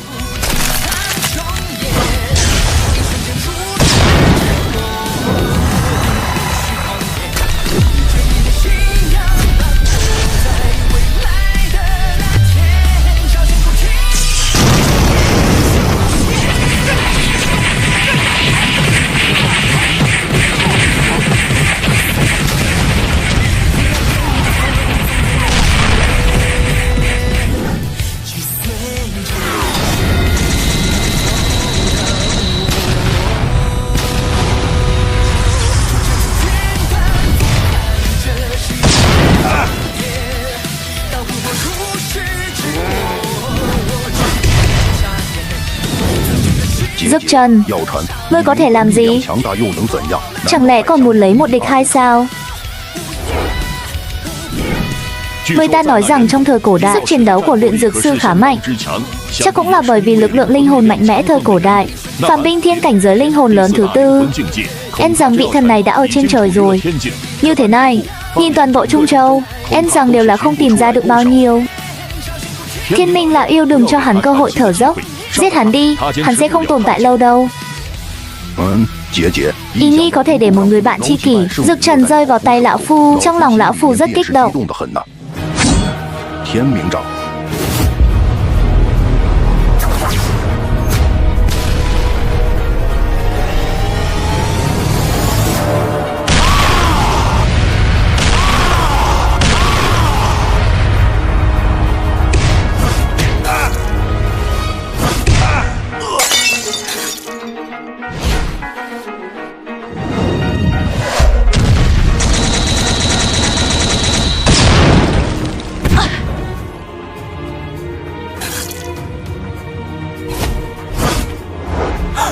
Hải Lân, ác nan độc thể.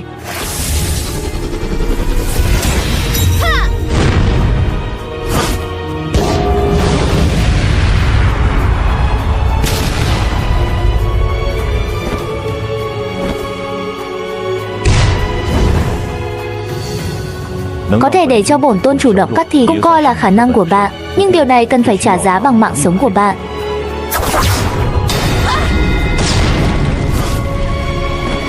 Như lúc đầu,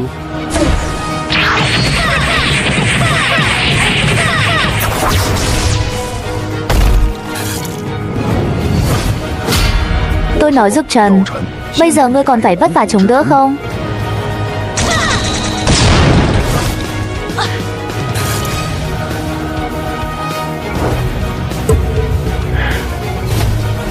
Mất tập trung khi chiến đấu không tốt. 分神可不好。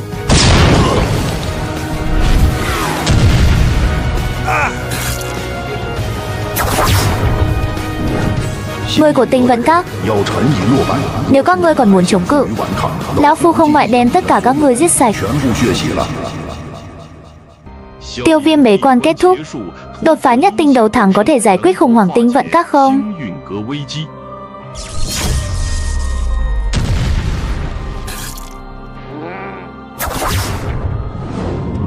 Người của Tinh Vận Các, Dực Trần đã bại trận. Nếu các ngươi còn muốn xuất phát từ ngoan cố, ta sẽ không ngại đưa tất cả các ngươi xuống địa ngục.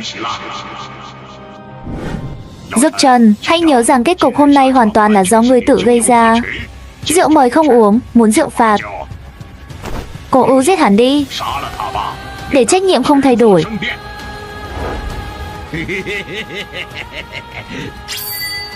Hôm nay là lỗi của ngươi, 是你咎由自取， không trách tôi. 我了。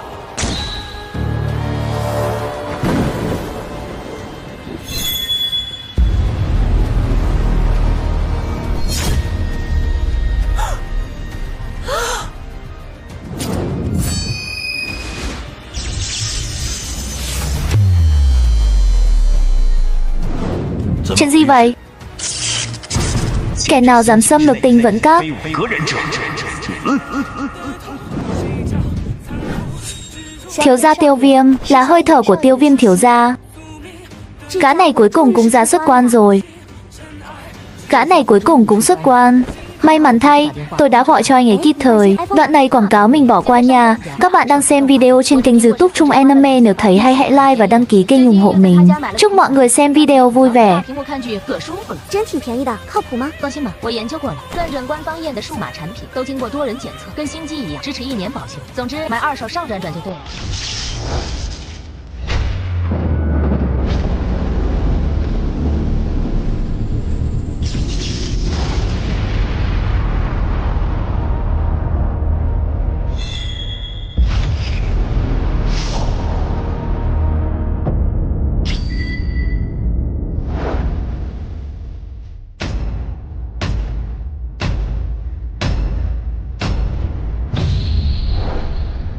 Phong hoa về đêm tàn lụi. Thương tích thay thế yếu ghét. Tâm trạng không thoải mái, bị thương nặng.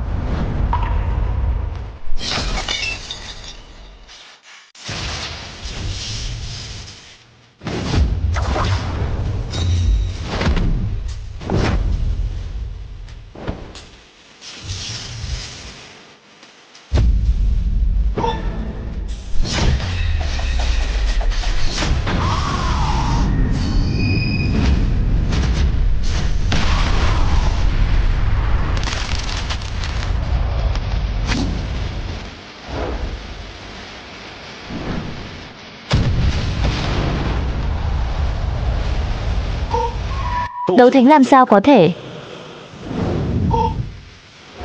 Cái gì đấu thánh? Tiêu Viêm, thiếu các chủ xuất quan. Làm sao có thể? Thằng nhóc này 2 năm trước mới chỉ là đấu tôn đỉnh phong mà thôi. Bây giờ làm sao có thể đột phá đến đấu thánh? Và còn là đấu thánh thực thụ. Hắn chính là Tiêu Viêm đó. Những tên khốn đó không phải nói hắn ở đấu tôn sao? Chuyện gì vậy?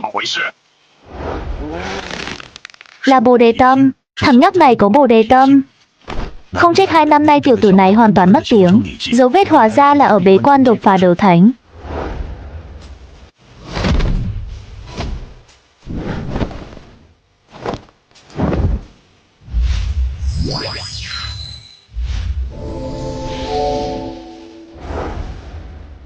Haha, thằng nhóc này cuối cùng cũng xuất quan.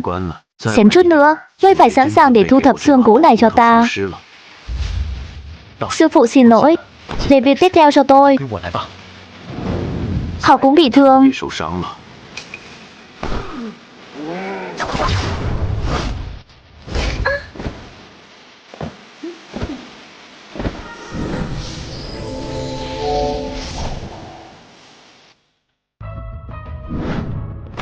Là hồn điện liên thủ đánh. Gã đó là bàn đấu thánh. Cẩn thận. Nghỉ ngơi đi, những việc khác đừng lo lắng.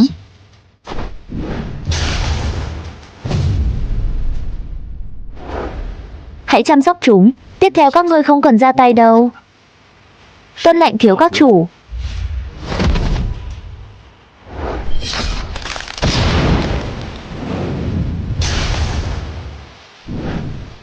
Nếu như không có ẩn dấu tu 6, phong cảnh đẹp, chôn ở đây cũng là một nơi tốt.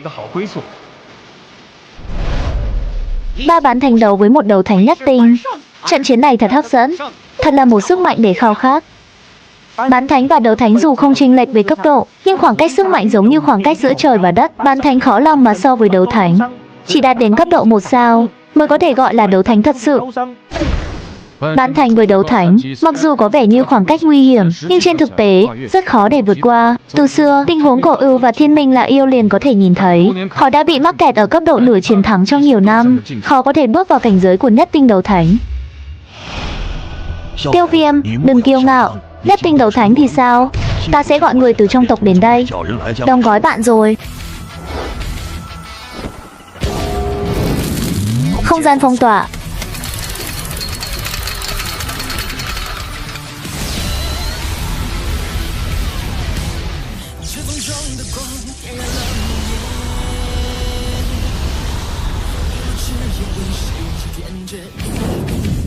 Còn nhìn cái gì nữa? Các người còn tưởng hắn hôm nay có thể dễ dàng buông tha cho chúng ta không được. Mặc dù hắn là nhất tinh đấu thánh, nhưng dù sao nền tảng cũng không ổn định. 3 người chúng ta liên thủ, hắn cũng không thể làm gì được.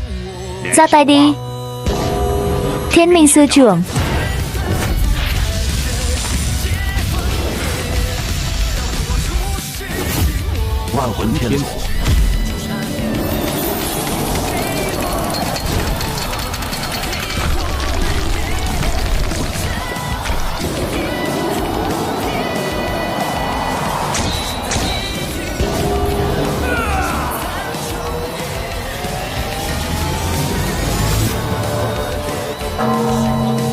Ta sẽ cho các ngươi thấy khoảng cách.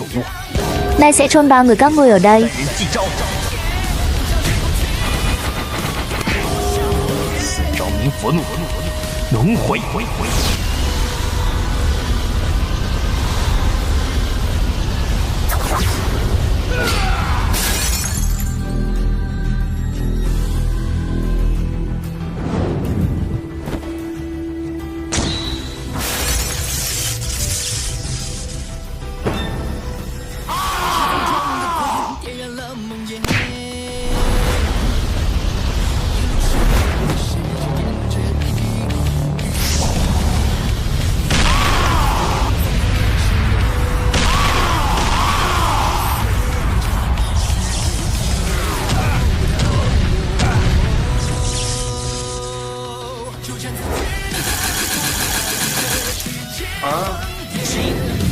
Đây là cái gì?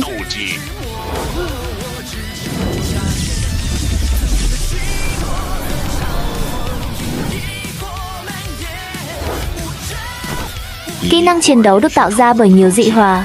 Thằng nhóc này thật sự khiến người ta có vô số bất ngờ. Thằng này mạnh quá, chạy mau.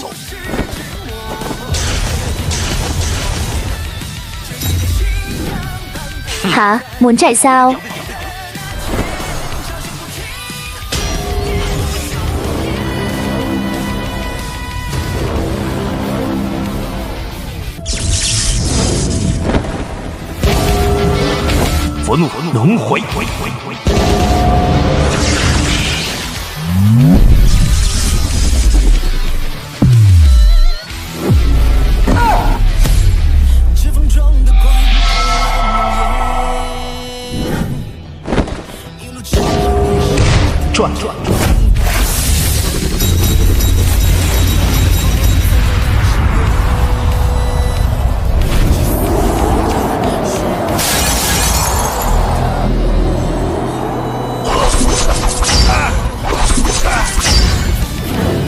Cái quái gì thế này?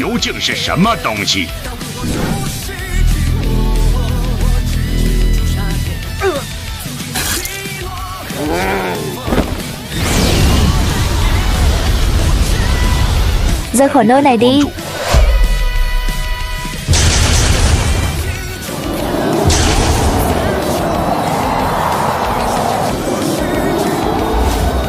Đừng hòng chạy.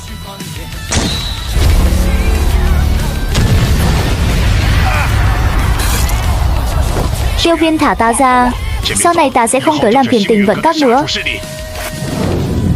Hả? Lão già này bây giờ muốn làm hòa. Ngươi rõ ràng là sợ. 哎，哥，你换新手机了？对呀，之前手机拍视频有点卡，就换了台新的。那你那台旧的呢？旧的当然第一时间找转转上门回收了，卖了2500多。他们家价格公道，打钱又快又干脆。现在转转不只收手机，就连数码相机这种摄影器材，还有 LV 包和腕表之类的奢侈品都能回收。趁着旧的还值钱，赶紧找转转回收就对了。Tiêu Viên tổn thất ta gây ra cho tình vận các, tôi sẵn sàng bồi thường tương ứng. Không cần, Thiên Minh Tông của người ta sẽ dẹp sớm thôi. Tôi đã nói rồi. Hôm nay hãy chôn cất ở đây đi.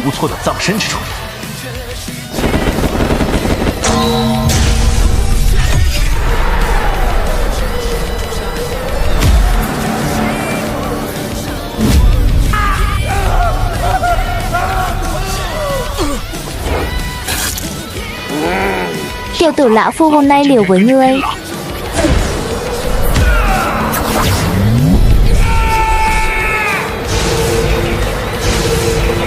Tên này điên rồi.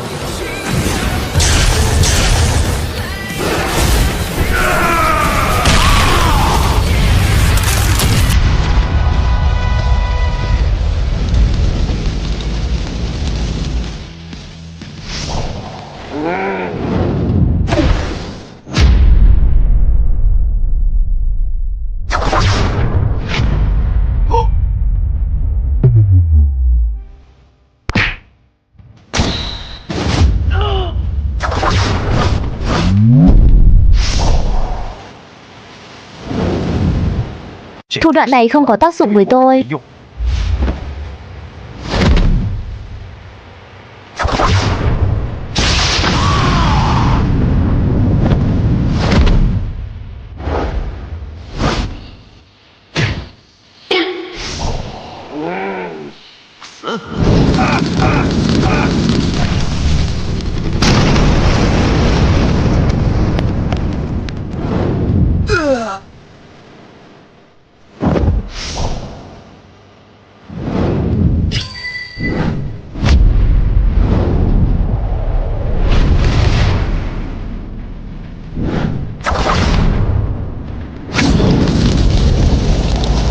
Ở lại đây.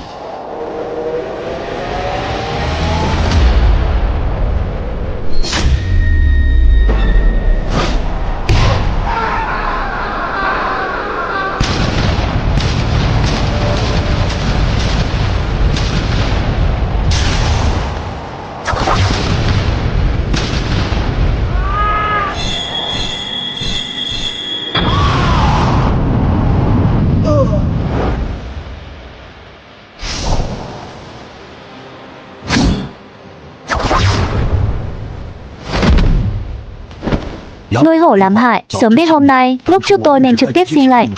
Xóa thằng nhóc này đi.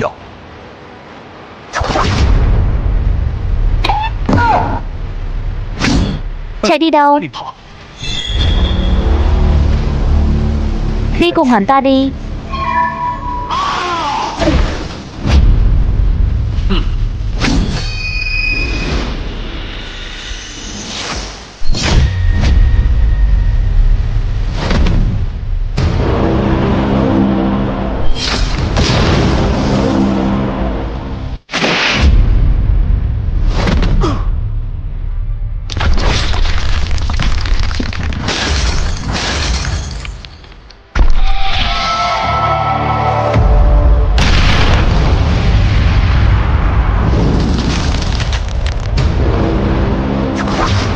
Hôm nay ta xem ai có thể cứu ngươi.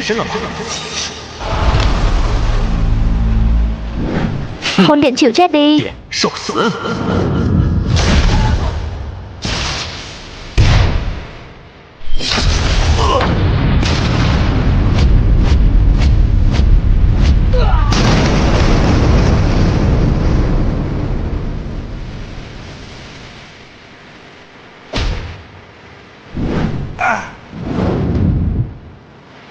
Ngươi chịu chết đi.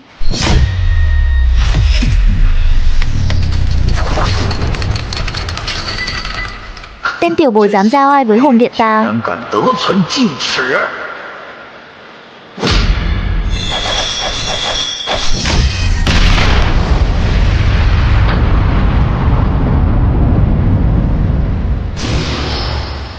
Thật không ngờ, 休要得意， để ngươi đến cấp bậc như vậy. 地步， Đúng là chính sách của hồn điện. 失策， Nhưng đừng tưởng rằng đã giảng hòa, 斗双， hồn điện ta liền từ chối ngươi. Muốn cứu cha ngươi tiêu chiến thì đến hồn giới của ta. 我魂剑， Lão phu chờ ngươi. 灭。 Yên tâm, sớm muộn gì ta sẽ đến tìm ngươi. Nếu không phải gặp chút biến cố, 若不一些因故限制， lão phu hôm nay liền xuất hiện giết người, 将你斩杀。 để tránh rắc rối trong tương lai. Cho dù ngươi có cố gắng thế nào, 如何挣扎？ cuối cùng ngươi vẫn sẽ trở thành hồn linh trong tay ta. 我魂族阶下囚， Ngươi có trốn đến đâu cũng không thoát được đâu. 也逃不了。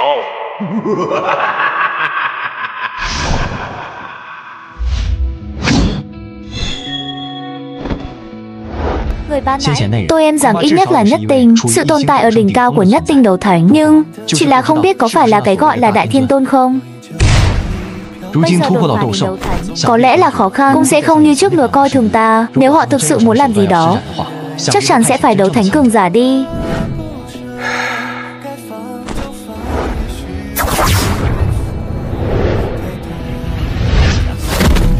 Các trưởng lão làm nhiệm vụ của mình, sửa chữa tình hình, có người bị thương nhanh chóng chữa lành vết thương, các đệ tử bế quan tu luyện. Vâng thiếu các chủ.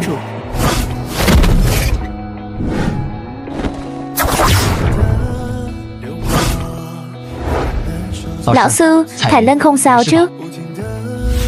Không sao đâu. 我也是， Bây giờ cuối cùng người đã vượt qua ta rồi. 为师啊！ Thời gian trôi qua, năm đó bị gọi là thiếu niên phế vật, 的少年， hôm nay hắn cũng cuối cùng là đứng dậy, 是跻身进 bước vào giai cấp đỉnh cao nhất của lục địa đấu khí, 峰的阶级， chiến thắng kẻ mạnh, 强者， luyện đan tông sư. 师， Lúc trước người ra tay kia hẳn là hồn điện đấu thánh đi. 斗圣吧。 Rất mạnh, nhưng hình như anh ta có chút dè dặt, không hiện chân thân. Chắc là gã đó bị hạn chế gì 什 đó. 么限制吧？ Quay lại giáo đường đi, sau đó lại nói cho tôi biết chuyện trong 2 năm này.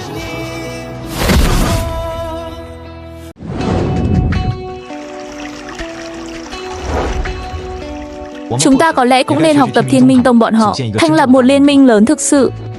Liên minh không đề cập đến hồn tộc, sức mạnh của hồn điện rất mạnh, tình vẫn các còn rất yếu. Tình hình của ta với họ gần như đã là nước lửa. Cuộc chiến sau này là điều không thể tránh. Chỉ với sức mạnh của chúng ta, thật sự đến bước đó, ta em rằng thất bại của chúng ta sẽ rất cao. Cho nên muốn chống lại hồn điện, phải tìm đồng minh. Cái này sợ là không dễ dàng. Hồn điện thế lực quá mạnh, ngoài chúng ta ai dám chống lại chúng. Chính là bởi vì hồn điện quá mạnh mẽ, cho nên chúng ta mới có cơ hội. Những kẻ đó chuyên bắt đi linh hồn. Chúng đã làm rất nhiều chuyện mà mọi người và thần đều phẫn nộ. Ví dụ như đàn tháp, đối với họ là sự sỉ nhục. Nếu không phải kiêng dè thực lực của hồn điện, tôi em là đã sớm tuyên chiến với hồn điện rồi. Sức mạnh của đàn tháp của thật không yếu, nhưng 3 cự đầu của đàn tháp chắc cũng chỉ là đấu tôn đỉnh phong thôi. Sức mạnh này đối với hồn điện không có nhiều đe dọa. Đây chỉ là lực lượng của đàn tháp. Nếu chỉ có những khả năng này, tại sao đàn tháp lại trở thành thánh địa trong lòng luyện dược sư? Tại sao lại xếp cùng với hồn điện? Hơn nữa trong 2 năm Tiêu Viêm bế quan, lão già Huyền Không Tử cuối cùng đã tiến vào bán thánh. Mặc dù chỉ là sơ cấp bán thánh, nhưng cũng coi như sức mạnh tăng vọt. Huyền Công Tử tiền bối cũng vào bán thánh rồi. Các bạn xem video cho mình xin một like và đăng ký để mình có động lực ra video nha.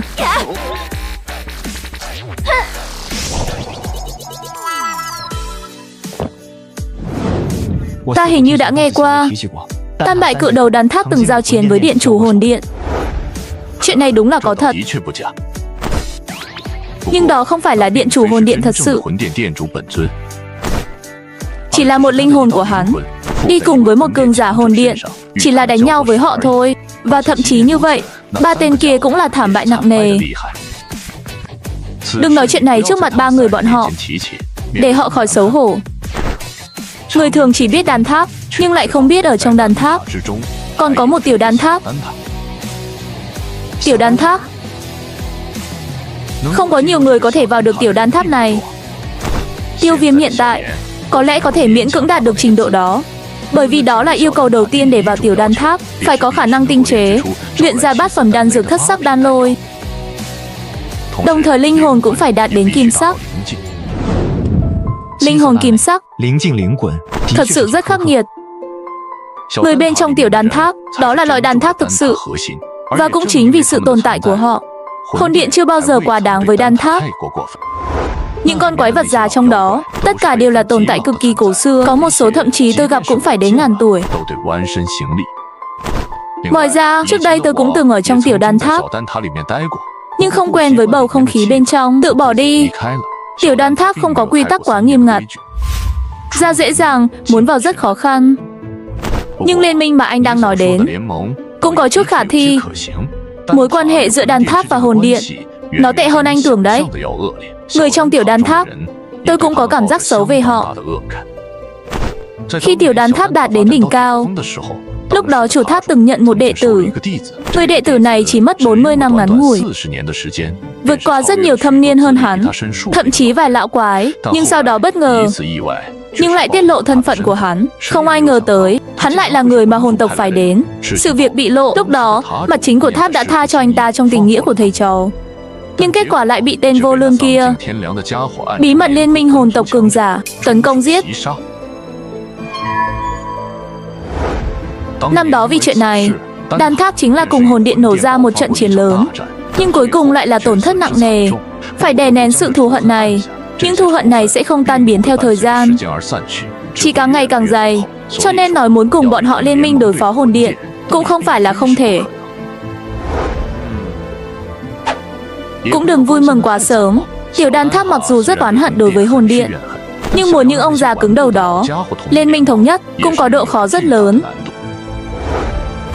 Có được hay không, dù sao cũng phải thử xem. Mê mông, đợi chuyện của Tinh vẫn các xử lý xong, ta sẽ đi đan tháp với ngươi. Ngoài đan tháp, có lẽ chúng ta cũng có thể kéo được Hoa Tông và phần Viêm Cốc, thế lực có tiếng ở Trung Châu. Nếu cùng nhau gia nhập liên minh, chắc chắn sẽ thu hút rất nhiều những tổng phái khác từng bị hồn điện áp bức tham gia. Liên minh lại với nhau cũng khá đáng sợ.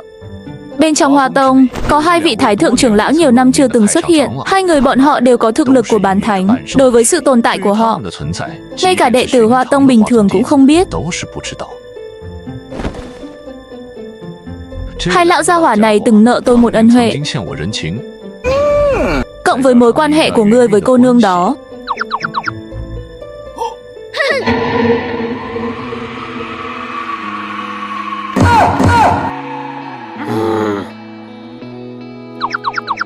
Muốn Hoa Tông gia nhập liên minh thì dễ. Đối với phần Viêm Cốc, không đơn giản như ngươi thấy đâu. Ngươi chỉ cần nhớ, người sáng lập phần Viêm Cốc đã từng không kém gì sự tồn tại mạnh mẽ của tổ tiên Tiêu Huyền của ngươi.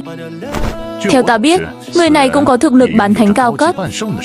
Về phần bây giờ có đạt được bán thánh thực sự không, ta không rõ lắm. Nhưng người này tính tình rất kỳ quái, không hỏi chuyện đời cũng đã nhiều năm rồi. Hãy để hắn ta đồng ý gia nhập liên minh cũng không phải là không có cách. Lão già đó bị thương rất nặng khi còn trẻ, chỉ là bây giờ để lại di chứng. Nếu có thể giải quyết vấn đề này, với tính khí của hắn, muốn phần Viêm Cốc gia nhập liên minh cũng không khó. Liên minh phải hoàn thành trước khi khai chiến với hồn điện. Cuộc chiến kết thúc đi kèm với việc Tiêu Viêm xuất quan, đột phá đấu thánh 1 sao, tự mình chiếm 3 bán thánh. 2 người chết và 1 người bị thương. Bình tĩnh kéo dài 3 ngày. Sau đó, sự trả thù của Tinh Vẫn Các, tiêu diệt hết các thế lực tham gia cuộc chiến, chính thức mở ra.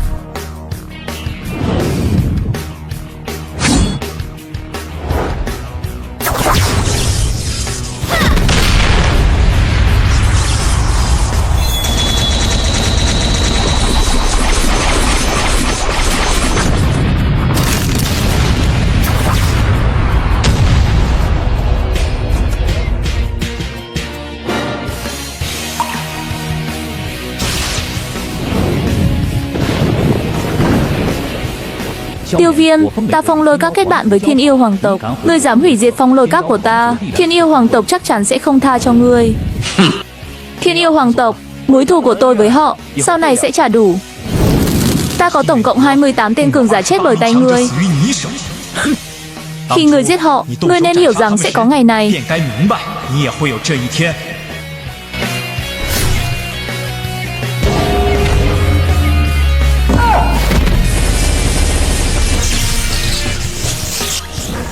Tam Thiên Lôi Động.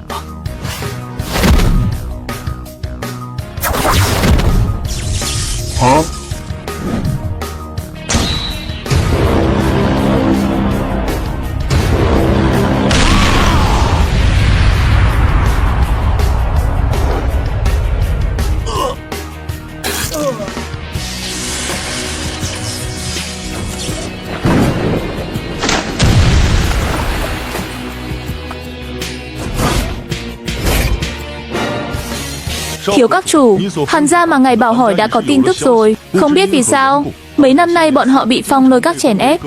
Hiện nay thế lực của gia tộc đã giảm đi 90%, chỉ có thể trở thành gia tộc hạng 2 ở Bắc Thành ngày đó. Thật là buồn. Ông đã gửi người đi chưa? Tiền trưởng lão phải 3 người đã đi rồi.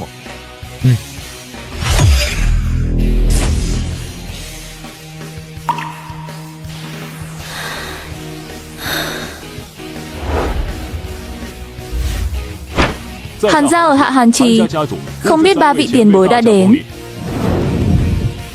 Ha ha, Hàn gia chủ không cần khách khí, 3 người lão phu là người của Tinh Vẫn Các, lần này theo lệnh của thiếu các chủ đến đây, không biết Hàn gia chủ có hứng thú không? Hãy để Hàn gia trở thành Phong Lôi Các thế hệ mới của Bắc vực này. Tinh Vẫn Các là Tiêu Viêm. Sau này Bắc vực sẽ không còn Phong Lôi Các nữa, Hàn gia chủ nếu có hứng thú có thể thay thế. 3 người lão phu sẽ cố gắng hết sức để giúp đỡ. Ha ha, Hàn gia chủ xin hãy yên tâm, chuyện này là do chính miệng thiếu các chủ nói, chắc chắn sẽ không giả. Hắn không đến sao? Đây là thiếu các chủ dặn lão phu tặng cho 2 vị tiểu thư. Thiếu các chủ nói, cảm ơn Hàn Tuyết đã cứu mạng năm đó.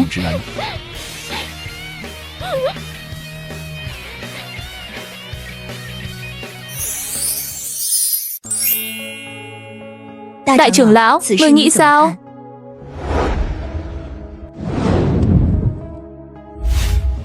Tinh Vẫn Các đã không còn như trước nữa. Sức mạnh của họ, em rằng ngay cả Hoa Tông chúng ta cũng không thể so sánh được. Nhưng dù vậy, giữa bọn họ và Hồn Điện vẫn còn có chút chênh lệch. Bây giờ Hồn Điện và Tinh Vẫn Các không hợp nhau. Nếu chúng ta đồng ý với liên minh, vậy nhất định cũng đứng ở phía đối diện của Hồn Điện. Đây cũng là chuyện rất nguy hiểm. Tôi không ngờ gã Dược Trần không chỉ chưa chết, ngược lại còn đạt đến bán thánh cao cấp. Đệ tử hắn nhận cũng là nghịch thiên, lại còn vượt qua hắn đạt được đấu thánh. Loại thực lực này của thật mạnh hơn Hoa Tông. Về phần Hồn Điện, năm đó hai ta cũng có giao chiến với bọn họ, là một sự tồn tại rất đáng sợ. Liên minh với Tinh Vẫn Các rất rủi ro, nhưng đối với Hoa Tông mà nói cũng có không nhỏ lợi ích. Sự phát triển của Hoa Tông đã bị đình trệ nhiều năm. Những năm này thường xuyên bị Thiên Minh Tông ức hiếp. Nếu thật sự có thể thành lập liên minh, danh tiếng của Hoa Tông chắc chắn sẽ đạt đến đỉnh cao nhất. Thiên Minh Tông của thật là một con ruồi phiền phức. Lúc trước ta cùng đại tỷ đạt bán thánh sơ cấp, ngay cả khi hợp tác cũng chỉ có thể cùng ngày đó Minh lão yêu đấu một trận hòa. Bây giờ đại tỷ đã thành công đạt đến bán thánh cao, vốn là muốn tìm lão quỷ kia tính sổ, không ngờ hắn lại bị tên Tiêu Viêm kia giết chết. Nghe nói ngươi cùng kia Tiêu Viêm có chút quan hệ. Nếu những nhân vật này có thể kéo đến Hoa Tông của tôi, đó là một chút tuyệt vời. Chuyện này để đại tỷ quyết định đi.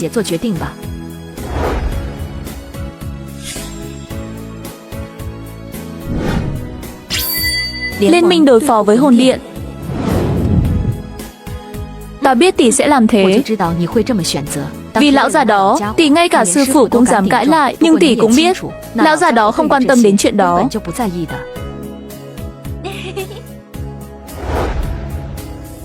Nếu tỷ đã quyết định rồi, vậy cứ như vậy trả lời người của Tinh Vẫn Các đi.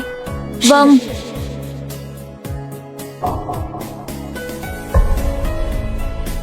Liên minh đối phó với Hồn Điện, nhưng thứ không ra người ra ma đó, mặc dù kinh tởm, nhưng ai mà chống lại chúng?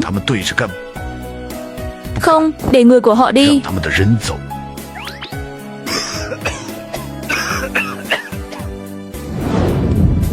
Lão Tổ bảo trọng thân thể. Mê mông vẫn là đường đi tốt. Tiêu Viêm đó là đầu thành nhất tinh, tuổi không lớn, nếu trông ổn thì để hắn ta lấy Đường Nhi. Lão Phu liền đồng ý chuyện liên minh. Lão Tổ, ông lại nói lung tung, cẩn thận sau này không ai quan tâm đến ông. Không được thô lỗ.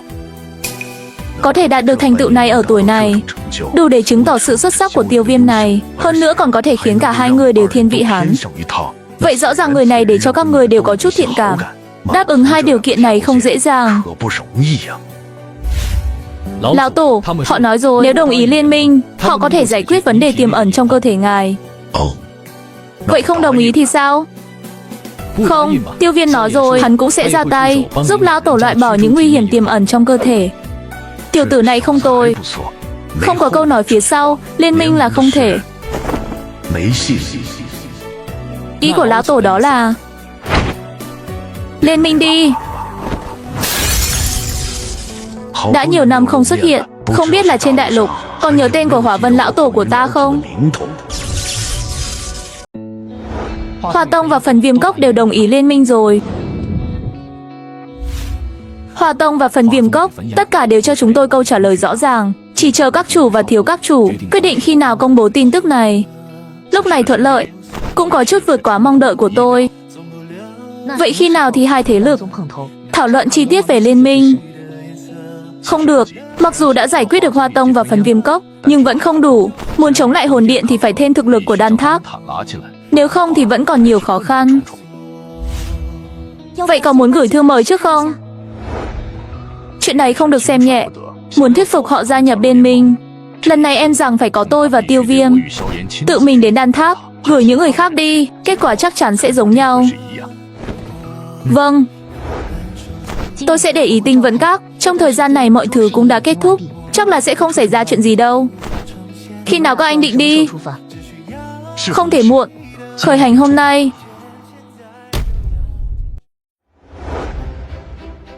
Thật sự là không ngờ tôi sẽ gặp lại anh trong đời. Lão già.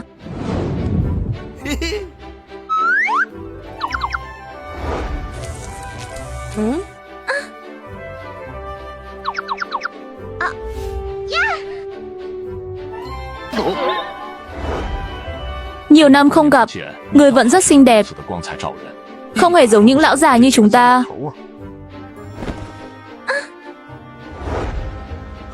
Lão già, ông đã nhận một đệ tử tốt rồi. Tuổi còn nhỏ là đã đạt đến cấp độ đầu thánh. Hơn nữa quan trọng vẫn là trọng tình trọng nghĩa. Nếu có chuyện gì xảy ra với ngươi, Lão Phu ngược lại là muốn đem hắn mời tới đây. Huyền Không Tử tiền bối đừng có trêu chọc ta nữa. Ha ha, lão già này bây giờ không thể làm được. Lấy người làm thầy, cho dù đó là đấu khí tu luyện hay luyện dược thuật, ta em rằng dược trần không thể so sánh với ngươi. Được rồi, có gì không đến Tam Bảo Điện, lão già ông đích thân tìm ta. Chắc là có chuyện gì đó lớn. Liên minh có chút rắc rối. Sự ngoan cố của những lão già đó, ngươi cũng không phải không biết. Tôi biết rắc rối, nhưng cũng phải thử. Hồn điện thế lực quá mạnh, chỉ dựa vào bất kỳ thế lực nào của chúng ta, không thể chống lại họ một mình. Nếu không hợp tác, chắc là cuối cùng cũng không thoát khỏi nanh vuốt của hồn điện. Ta từng bị bắt vào điện hồn, vì vậy cũng biết rằng họ nắm bắt linh hồn, chắc là đang ấp ủ một âm mưu lớn nào đó. Nếu lão tổ ở đây, chuyện này dễ hơn nhiều. Một câu nói của lão tổ có thể quyết định câu trả lời cuối cùng. Lão tổ lại mất tích. Đã mất tích từ lâu rồi, đã nhiều năm rồi không có tin tức gì về người. Nếu không phải là linh hồn, nếu vẫn còn nguyên vẹn, tất cả chúng ta đều nghĩ có chuyện gì xảy ra với lão tổ không? Lão tổ là người nào? Lão tổ này có thể nói là một trong những người sáng lập ra Đan Tháp, cũng là người lớn tuổi nhất của Đan Tháp. Lời nói của ngài ấy ảnh hưởng đến bất kỳ quyết định nào của Đan Tháp. Liên minh lần này nếu ngài ấy gật đầu, vậy thì sẽ không có vấn đề gì cả. Nhưng nếu ngài ấy lắc đầu, vậy thì chuyện này sẽ không có chút hy vọng nào. Nhưng lão tổ này thích du ngoạn, lúc ẩn lúc hiện. Cho dù là ba người bọn ta nhiều năm như vậy, cũng chỉ là gặp qua hắn một lần mà thôi. Ngoài ra lão tổ không phải là người. Không phải người. Bản thể của ngài ấy là một viên đan dược. Chẳng lẽ là đế phẩm đan dược trong truyền thuyết? Một viên đế phẩm đan dược trong thời cổ đại đều là sự tồn tại cực kỳ hiếm có. Bây giờ làm sao có thể có người có thể luyện ra được? Tiền bối đã luyện chế ra lão tổ, cũng là một trong những người sáng lập của đan tháp. Trong năm cuối đời, dùng hết sức để chế tạo một viên đan dược, luyện thành công, hắn hết sức lực rơi xuống, nhưng một tia linh hồn lại hòa cùng viên đan dược này, làm cho viên đan dược này biến dị. Sau đó viên đan dược này cuối cùng hóa thành hình người, trở thành người bảo vệ đan tháp, có thể coi là một loại phân thân khác của vị tiền bối kia. Mặc dù sự phân thân này khá phức tạp, với thời gian trôi qua, lão tổ cũng nhiều lần cứu đan tháp khỏi nguy hiểm, vị trí của ngài ấy cũng trở nên không thể thay thế. Tuy nhiên, ngài ấy không có tình cảm với vị trí này. Sau khi đảm bảo an toàn cho đan tháp, liền lặng lẽ rời đi, từ ấy không còn dấu vết nào để tìm. Vị tiền bối kia có thể luyện chế ra cửu phẩm huyền đan, và cuối cùng khiến anh ta biến đổi. Tôi em rằng sức mạnh của vị tiền bối đó ít nhất là ở cấp độ 5 sao hoặc thậm chí 6 sao đấu thánh. Quên chuyện lão tổ đi, không nói nhiều nữa. Lão tổ mất tích nhiều năm, không biết khi nào ngài ấy sẽ xuất hiện. Vậy thật là khó. Tổ tiên không có ở đây, sự kiện lớn của đan tháp là phải dựa vào trưởng lão của tiểu đan tháp để bỏ phiếu. Có phải đi qua đại trưởng lão không? Có chút rắc rối. Hầu hết các ông già ở đó đều bị mắc kẹt. Muốn họ bỏ phiếu cho liên minh thì khó. Viện trưởng lão có 10 ghế, ba chúng tôi là 3 cự cầu, chiếm 3 ghế. Nhưng dù vậy, chúng tôi chỉ có 3 phiếu. Mấy lão già đều có phần ngạo mạn. Vì vậy, ý kiến của chúng tôi cho họ không có nhiều trọng lượng. Chỉ có 3 phiếu, không đủ đâu. Cũng không phải là hoàn toàn không có cách nào. Trong 7 vị trưởng lão, có 2 vị với hồn điện có mối thù rất lớn. Nếu có thể thuyết phục được cả hai, số phiếu của chúng ta sẽ đạt 5 phiếu, để ngang hàng với những lão già khác. Ồ, chuyện này có thể chắc chắn không? Không dám chắc, nhưng ít nhất cũng phải thử xem. Nếu không đi cùng chúng tôi đến tiểu đan tháp, nếu chuyện này báo lên, chắc chắn sẽ làm cho những lão già đó có chút rung động. Nơi đó đã nhiều năm rồi. Tập trung ở tiểu đan tháp, hầu như tất cả đều từng vang danh ở Trung Châu. Luyện dược sư có tiếng, bạn chỉ đơn giản là có thể mở mắt thôi. Đi thôi.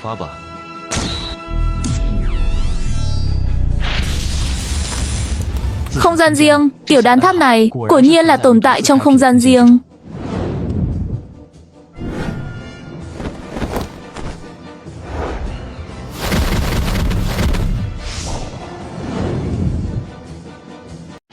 Có 2 tin tức, một tốt một xấu. Tin tốt là chúng ta có thể có 5 phiếu ủng hộ liên minh. Tin xấu là 3 ngày nữa, đó là khi nhà trưởng lão tiếp nhận những trưởng lão mới. Trưởng lão mới này cũng sẽ có phiếu bầu. Thật không may, lần này có cơ hội tốt nhất để vào viện trưởng lão. Một ông già cũng kỳ quái như vậy. Ông cũng biết ông già đó. Hầu lão quái. Đó là ông già không nhìn thẳng vào mắt bạn. Cho dù từ sức mạnh, tính khí hay là phương diện khác, nếu hắn trở thành trưởng lão mới, chắc chắn sẽ bỏ phiếu trống. Đối với đan hội năm đó, người dẫm lên anh ta bên dưới, lão già đó đã buồn nhiều năm rồi. Nếu anh không rời khỏi tiểu đan tháp, ngươi sớm đã trở thành trưởng lão của đại trưởng lão viện. Bây giờ cũng không cần phải đau đầu vì chuyện này nữa. Giờ thì sao? Nếu lão già đó thực sự phản đối, chuyện liên minh đó gần như không có cơ hội. Cũng không phải là không có cách nào, chỉ cần đừng để lão già đó trở thành trưởng lão mới, vậy là được rồi. Ngươi ở tiểu đan tháp hiện nay, ai có thể tranh trưởng lão với hầu lão đầu? Nếu là Dực Trần thì có thể, nhưng lúc đầu hắn chủ động rút lui tiểu đan tháp. Theo luật ở đây, hắn không có tư cách để đấu tranh. Chuyện này của thật có chút khó khăn. Trước tiên tôi sẽ liên lạc với người quen cũ, xem có cách nào khác không. Đoạn này quảng cáo mình bỏ qua nha. Các bạn đang xem video trên kênh YouTube Trung Anime, nếu thấy hay hãy cho mình xin một lượt thích và một lượt đăng ký kênh nha. Chúc các bạn xem video vui vẻ.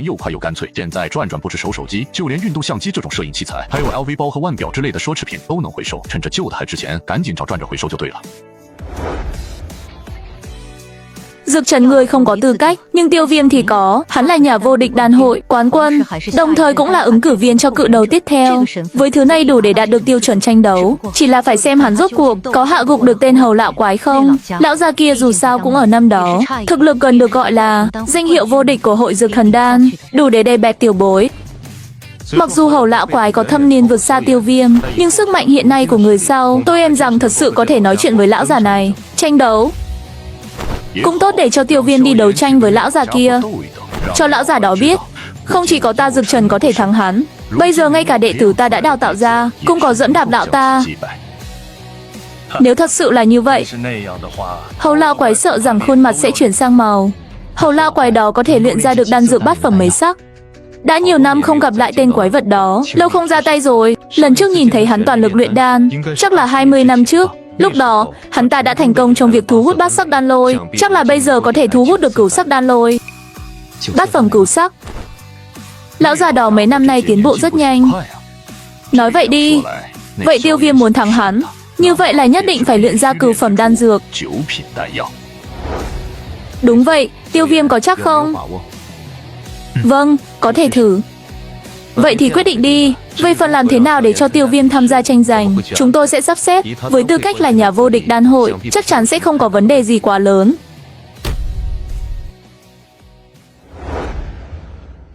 Dực Trần, lão già này của Nhiên còn chưa ngỏm. Thật kỳ lạ, ngươi vẫn còn sống. Làm sao ta có thể đi trước ngươi một bước? Người này chính là vị kia Hầu lão quái sao? Năm đó ngươi tự động rời Tiểu Đan Tháp, lão phu còn tưởng ngươi sẽ có dũng khí, cả đời không về. Nghe nói ngươi định tranh cử chức trưởng lão, cũng tốt nhiều năm không gặp. Cũng để ta đến, xem kỹ thuật luyện dược của ngươi có tiến triển không. Lần này không phải là ta muốn tranh cử, nếu ngươi khăng khăng muốn đấu với ta, vậy thì tốt, ta sẽ đợi ngươi, nhưng trước tiên phải thắng đệ tử của ta trước rồi tính. Đệ tử của ngươi? Tiểu tử này cũng đủ tư cách tham gia tranh đấu.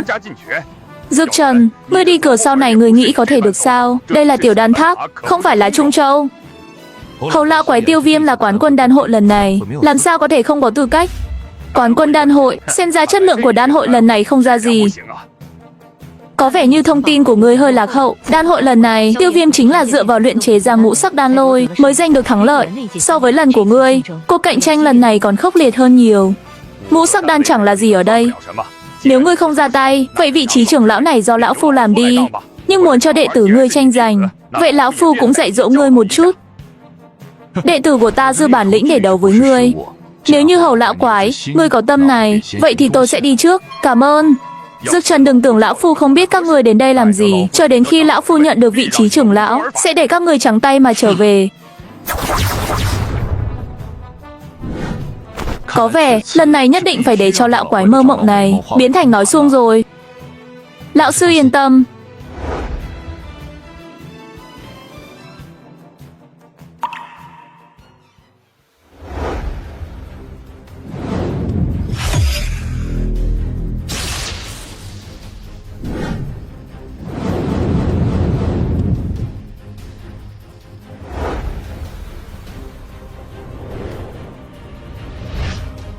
Bái kiến 7 vị trưởng lão. 4 vị trung cấp bán thánh, 1 vị cao cấp bán than, còn 1 người nữa hẳn là đã đạt đến nhị tinh. Sức mạnh như này, đây mới là sức mạnh thật sự của đan tháp sao? Thảo nào có thể so sánh với hồn điện. Vị kia chính là đại trưởng lão của Tiểu Đan Tháp. Hắn ngoại trừ lão tổ, bây giờ là người lớn nhất trong Tiểu Đan Tháp. Ngay cả ta gặp hắn cũng phải kính nể 3 phần.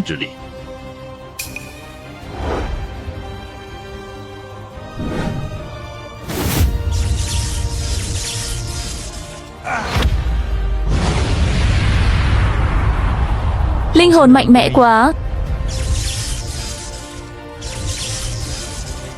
Hôm nay coi như là Tiểu Đan Tháp của tôi, ngày vui hiếm có. Lựa chọn trưởng lão, mọi người cũng không phải lần đầu tiên trải nghiệm. Trong đó quy tắc lão phu cũng không nói thêm nữa. Luyện dược tùy theo đan dược mình lựa chọn. Ai cuối cùng luyện chế ra đan dược phẩm chất tốt nhất, vậy tự nhiên sẽ là người chiến thắng.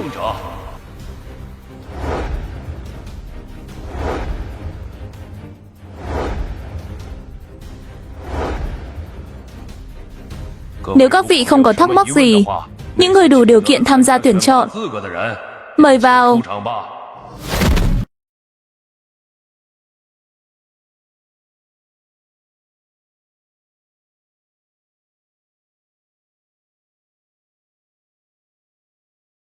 Vậy tôi cũng đi đây.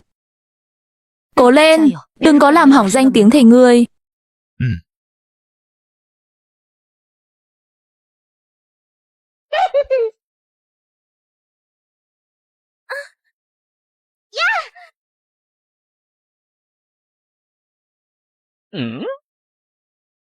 Người này tên là Tiêu Viêm, là đệ tử của Dực Trần, đồng thời cũng là nhà vô địch của đan hội. Theo quy định, hắn cũng có tư cách tham gia tuyển chọn trưởng lão. Thì ra là vậy. Không ngờ lão già Dực Trần kia lại nhận đệ tử rồi. Nhưng đây không phải là tranh đấu bình thường. Chẳng lẽ Dực Trần cố tình muốn để đệ tử tham gia, học một số kinh nghiệm không được? Nếu các vị đã chuẩn bị xong, vậy thì bắt đầu đi. Khai hỏa.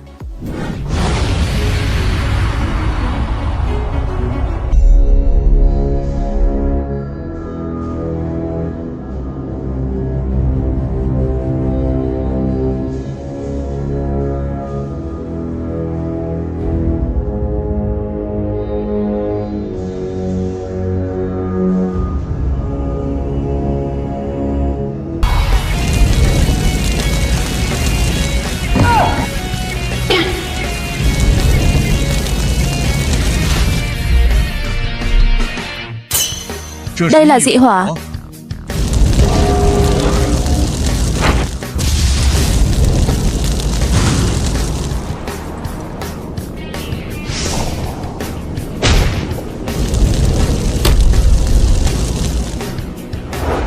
Dị hỏa tên này thật là lạ, nhưng mà uy lực rất mạnh. Nhưng dùng dị hỏa đấy, hắn không sợ lúc luyện đan không khống chế được sao?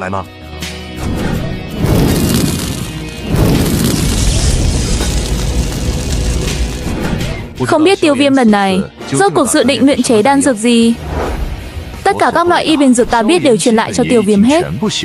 Cư phẩm đan dược trước đây ta luyện không ra được. Vì vậy, những gì còn lại cho hắn cũng chỉ có 2 loại.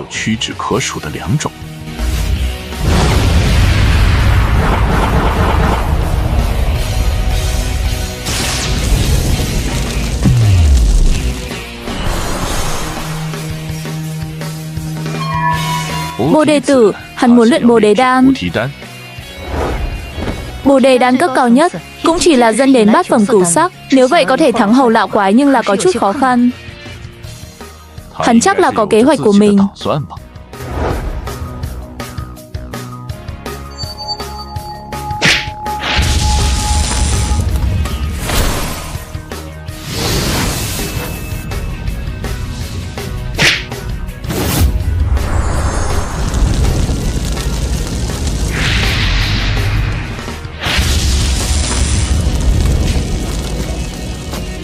Rất nhiều dược liệu đã vượt quá số lượng luyện Bồ đề đan rồi. Hắn không phải đang luyện Bồ đề đan sao?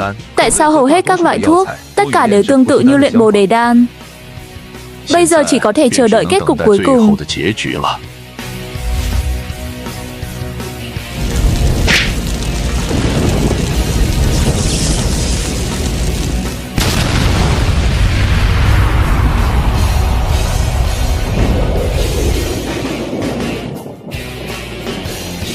Xem ra lần này tỷ lệ thắng của Hầu Tinh rất cao.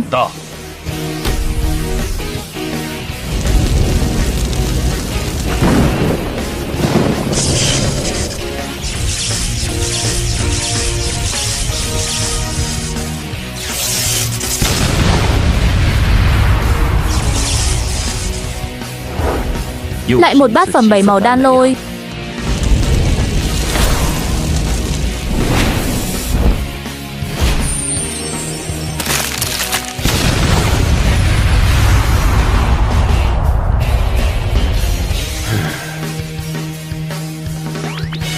Lâm lão có vẻ hơi buồn.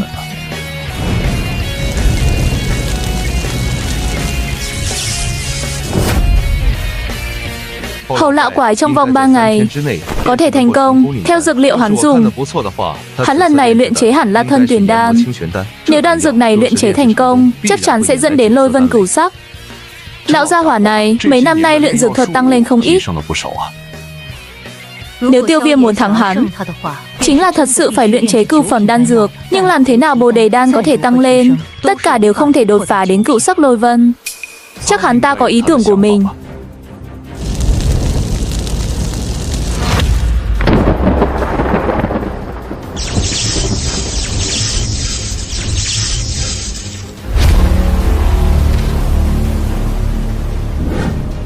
Đan của hầu lão quái này sắp luyện thành công rồi.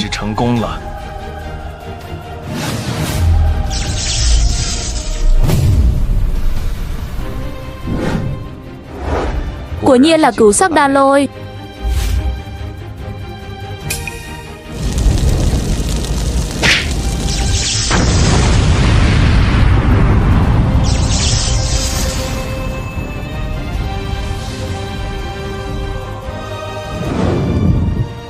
Dược Trần, xem ra lần này là lão phu thắng.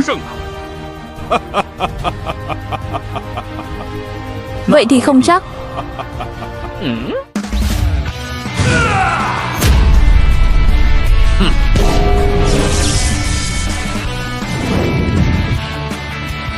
Thể hiện sức mạnh của miệng và lưỡi, nhưng nó không tốt cho ngươi.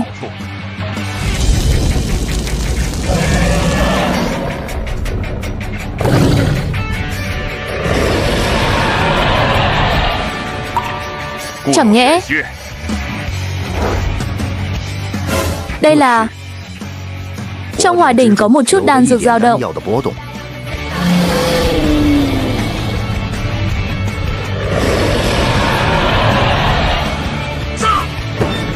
Tiểu bối, ngươi đang làm cái quái gì thế? Hạ ngươi.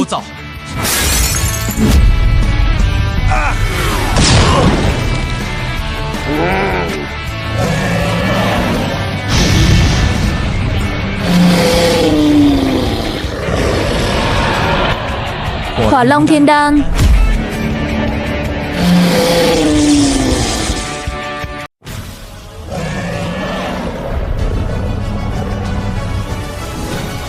Hỏa Long Ngưng Đan.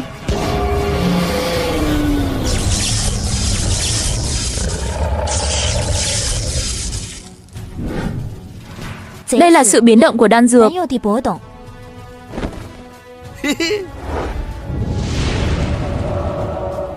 Dung hợp dị hỏa vào đan, hóa ra là phương pháp kết hợp. Hầu lão đầu lần này ngay cả cơ hội thắng cũng không có. Tiêu Viêm là một lần hạ gục.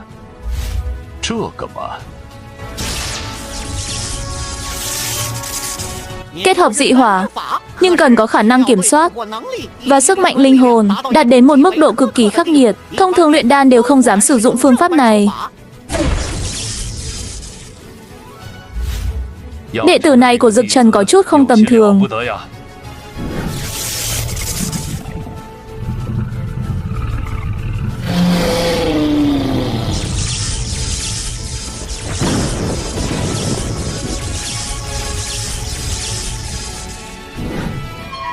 Đây là gì vậy?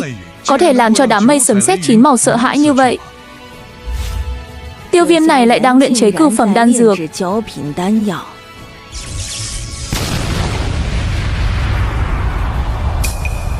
Thằng nhóc này thật sự đang luyện đan dược cửu phẩm. Nhưng tôi phải quay lại và nghiên cứu nó. Đoạn này quảng cáo mình bỏ qua nha. Các bạn đang xem video cho mình xin một like, một đăng ký để mình có thêm động lực nha. Chúc các bạn xem video vui vẻ.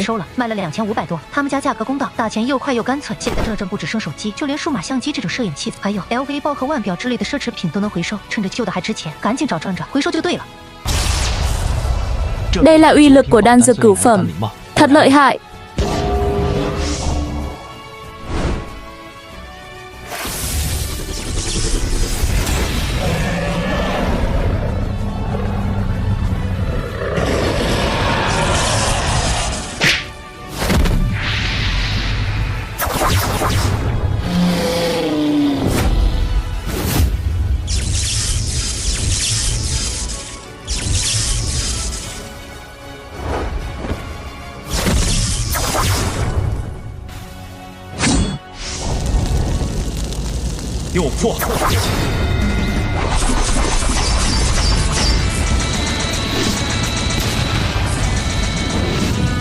Vậy Tiêu Viêm lại dám đối đầu với Hắc Ma Lôi. Tiêu Viêm là nhất tinh đấu thánh, sức mạnh phi thường.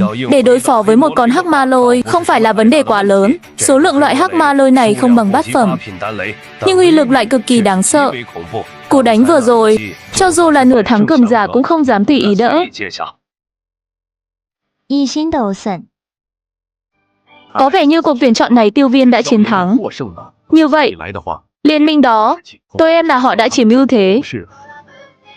Liên minh là quy tắc của đàn tháp, nhưng cần thiết phải thực hiện. Và sau đó, còn có một hồn tộc, đàn tháp muốn sống sót.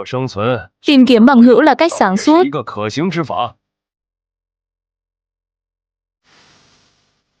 Tháp quy thuộc về tháp, có tháp mới có quy định. Nếu ngay cả tháp cũng không còn nữa, còn nói về quy định gì nữa?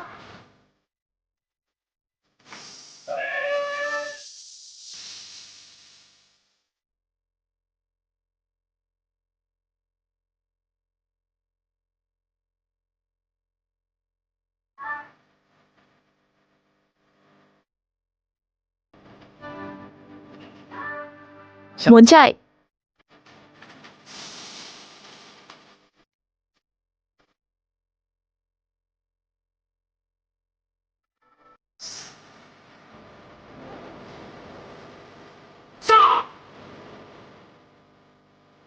Lão sư, em mới là tiêu viêm thật sự.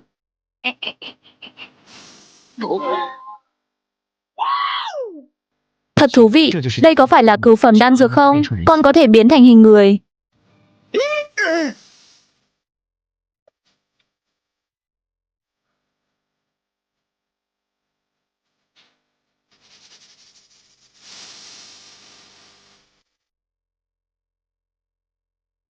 Tiểu tử này lại thật sự luyện chế thành công rồi. Chỉ là không biết đây rốt cuộc là đan dược gì.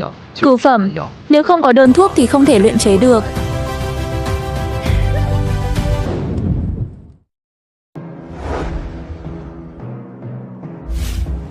Hai vị xin vui lòng tự báo cáo đan dược đã luyện đi.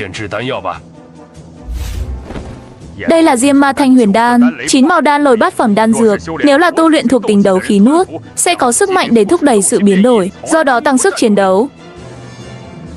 Tiêu phẩm, còn ngươi.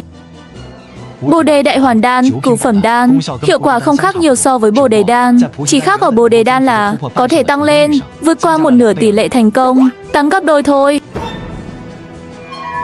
Làm sao có thể gấp đôi? Tiêu viêm, bạn nên biết rằng nếu bạn bịa đặt vào những thời điểm như thế này, sẽ bị loại. Trưởng lão yên tâm, nếu có sai, tiêu viêm tự chịu là được.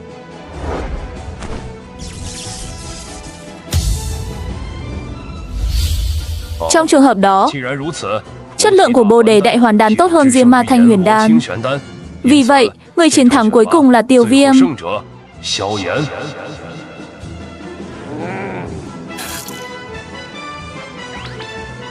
Chúc mừng ngươi Trần lão.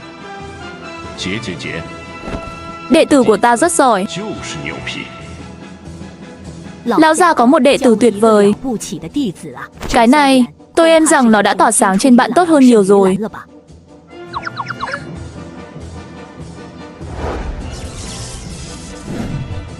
Sau này ngươi sẽ là trưởng lão của tiểu đan tháp. Ngươi và Dược Trần đi theo lão phu. Những gì bạn nói chúng ta cũng nên nói chuyện một chút.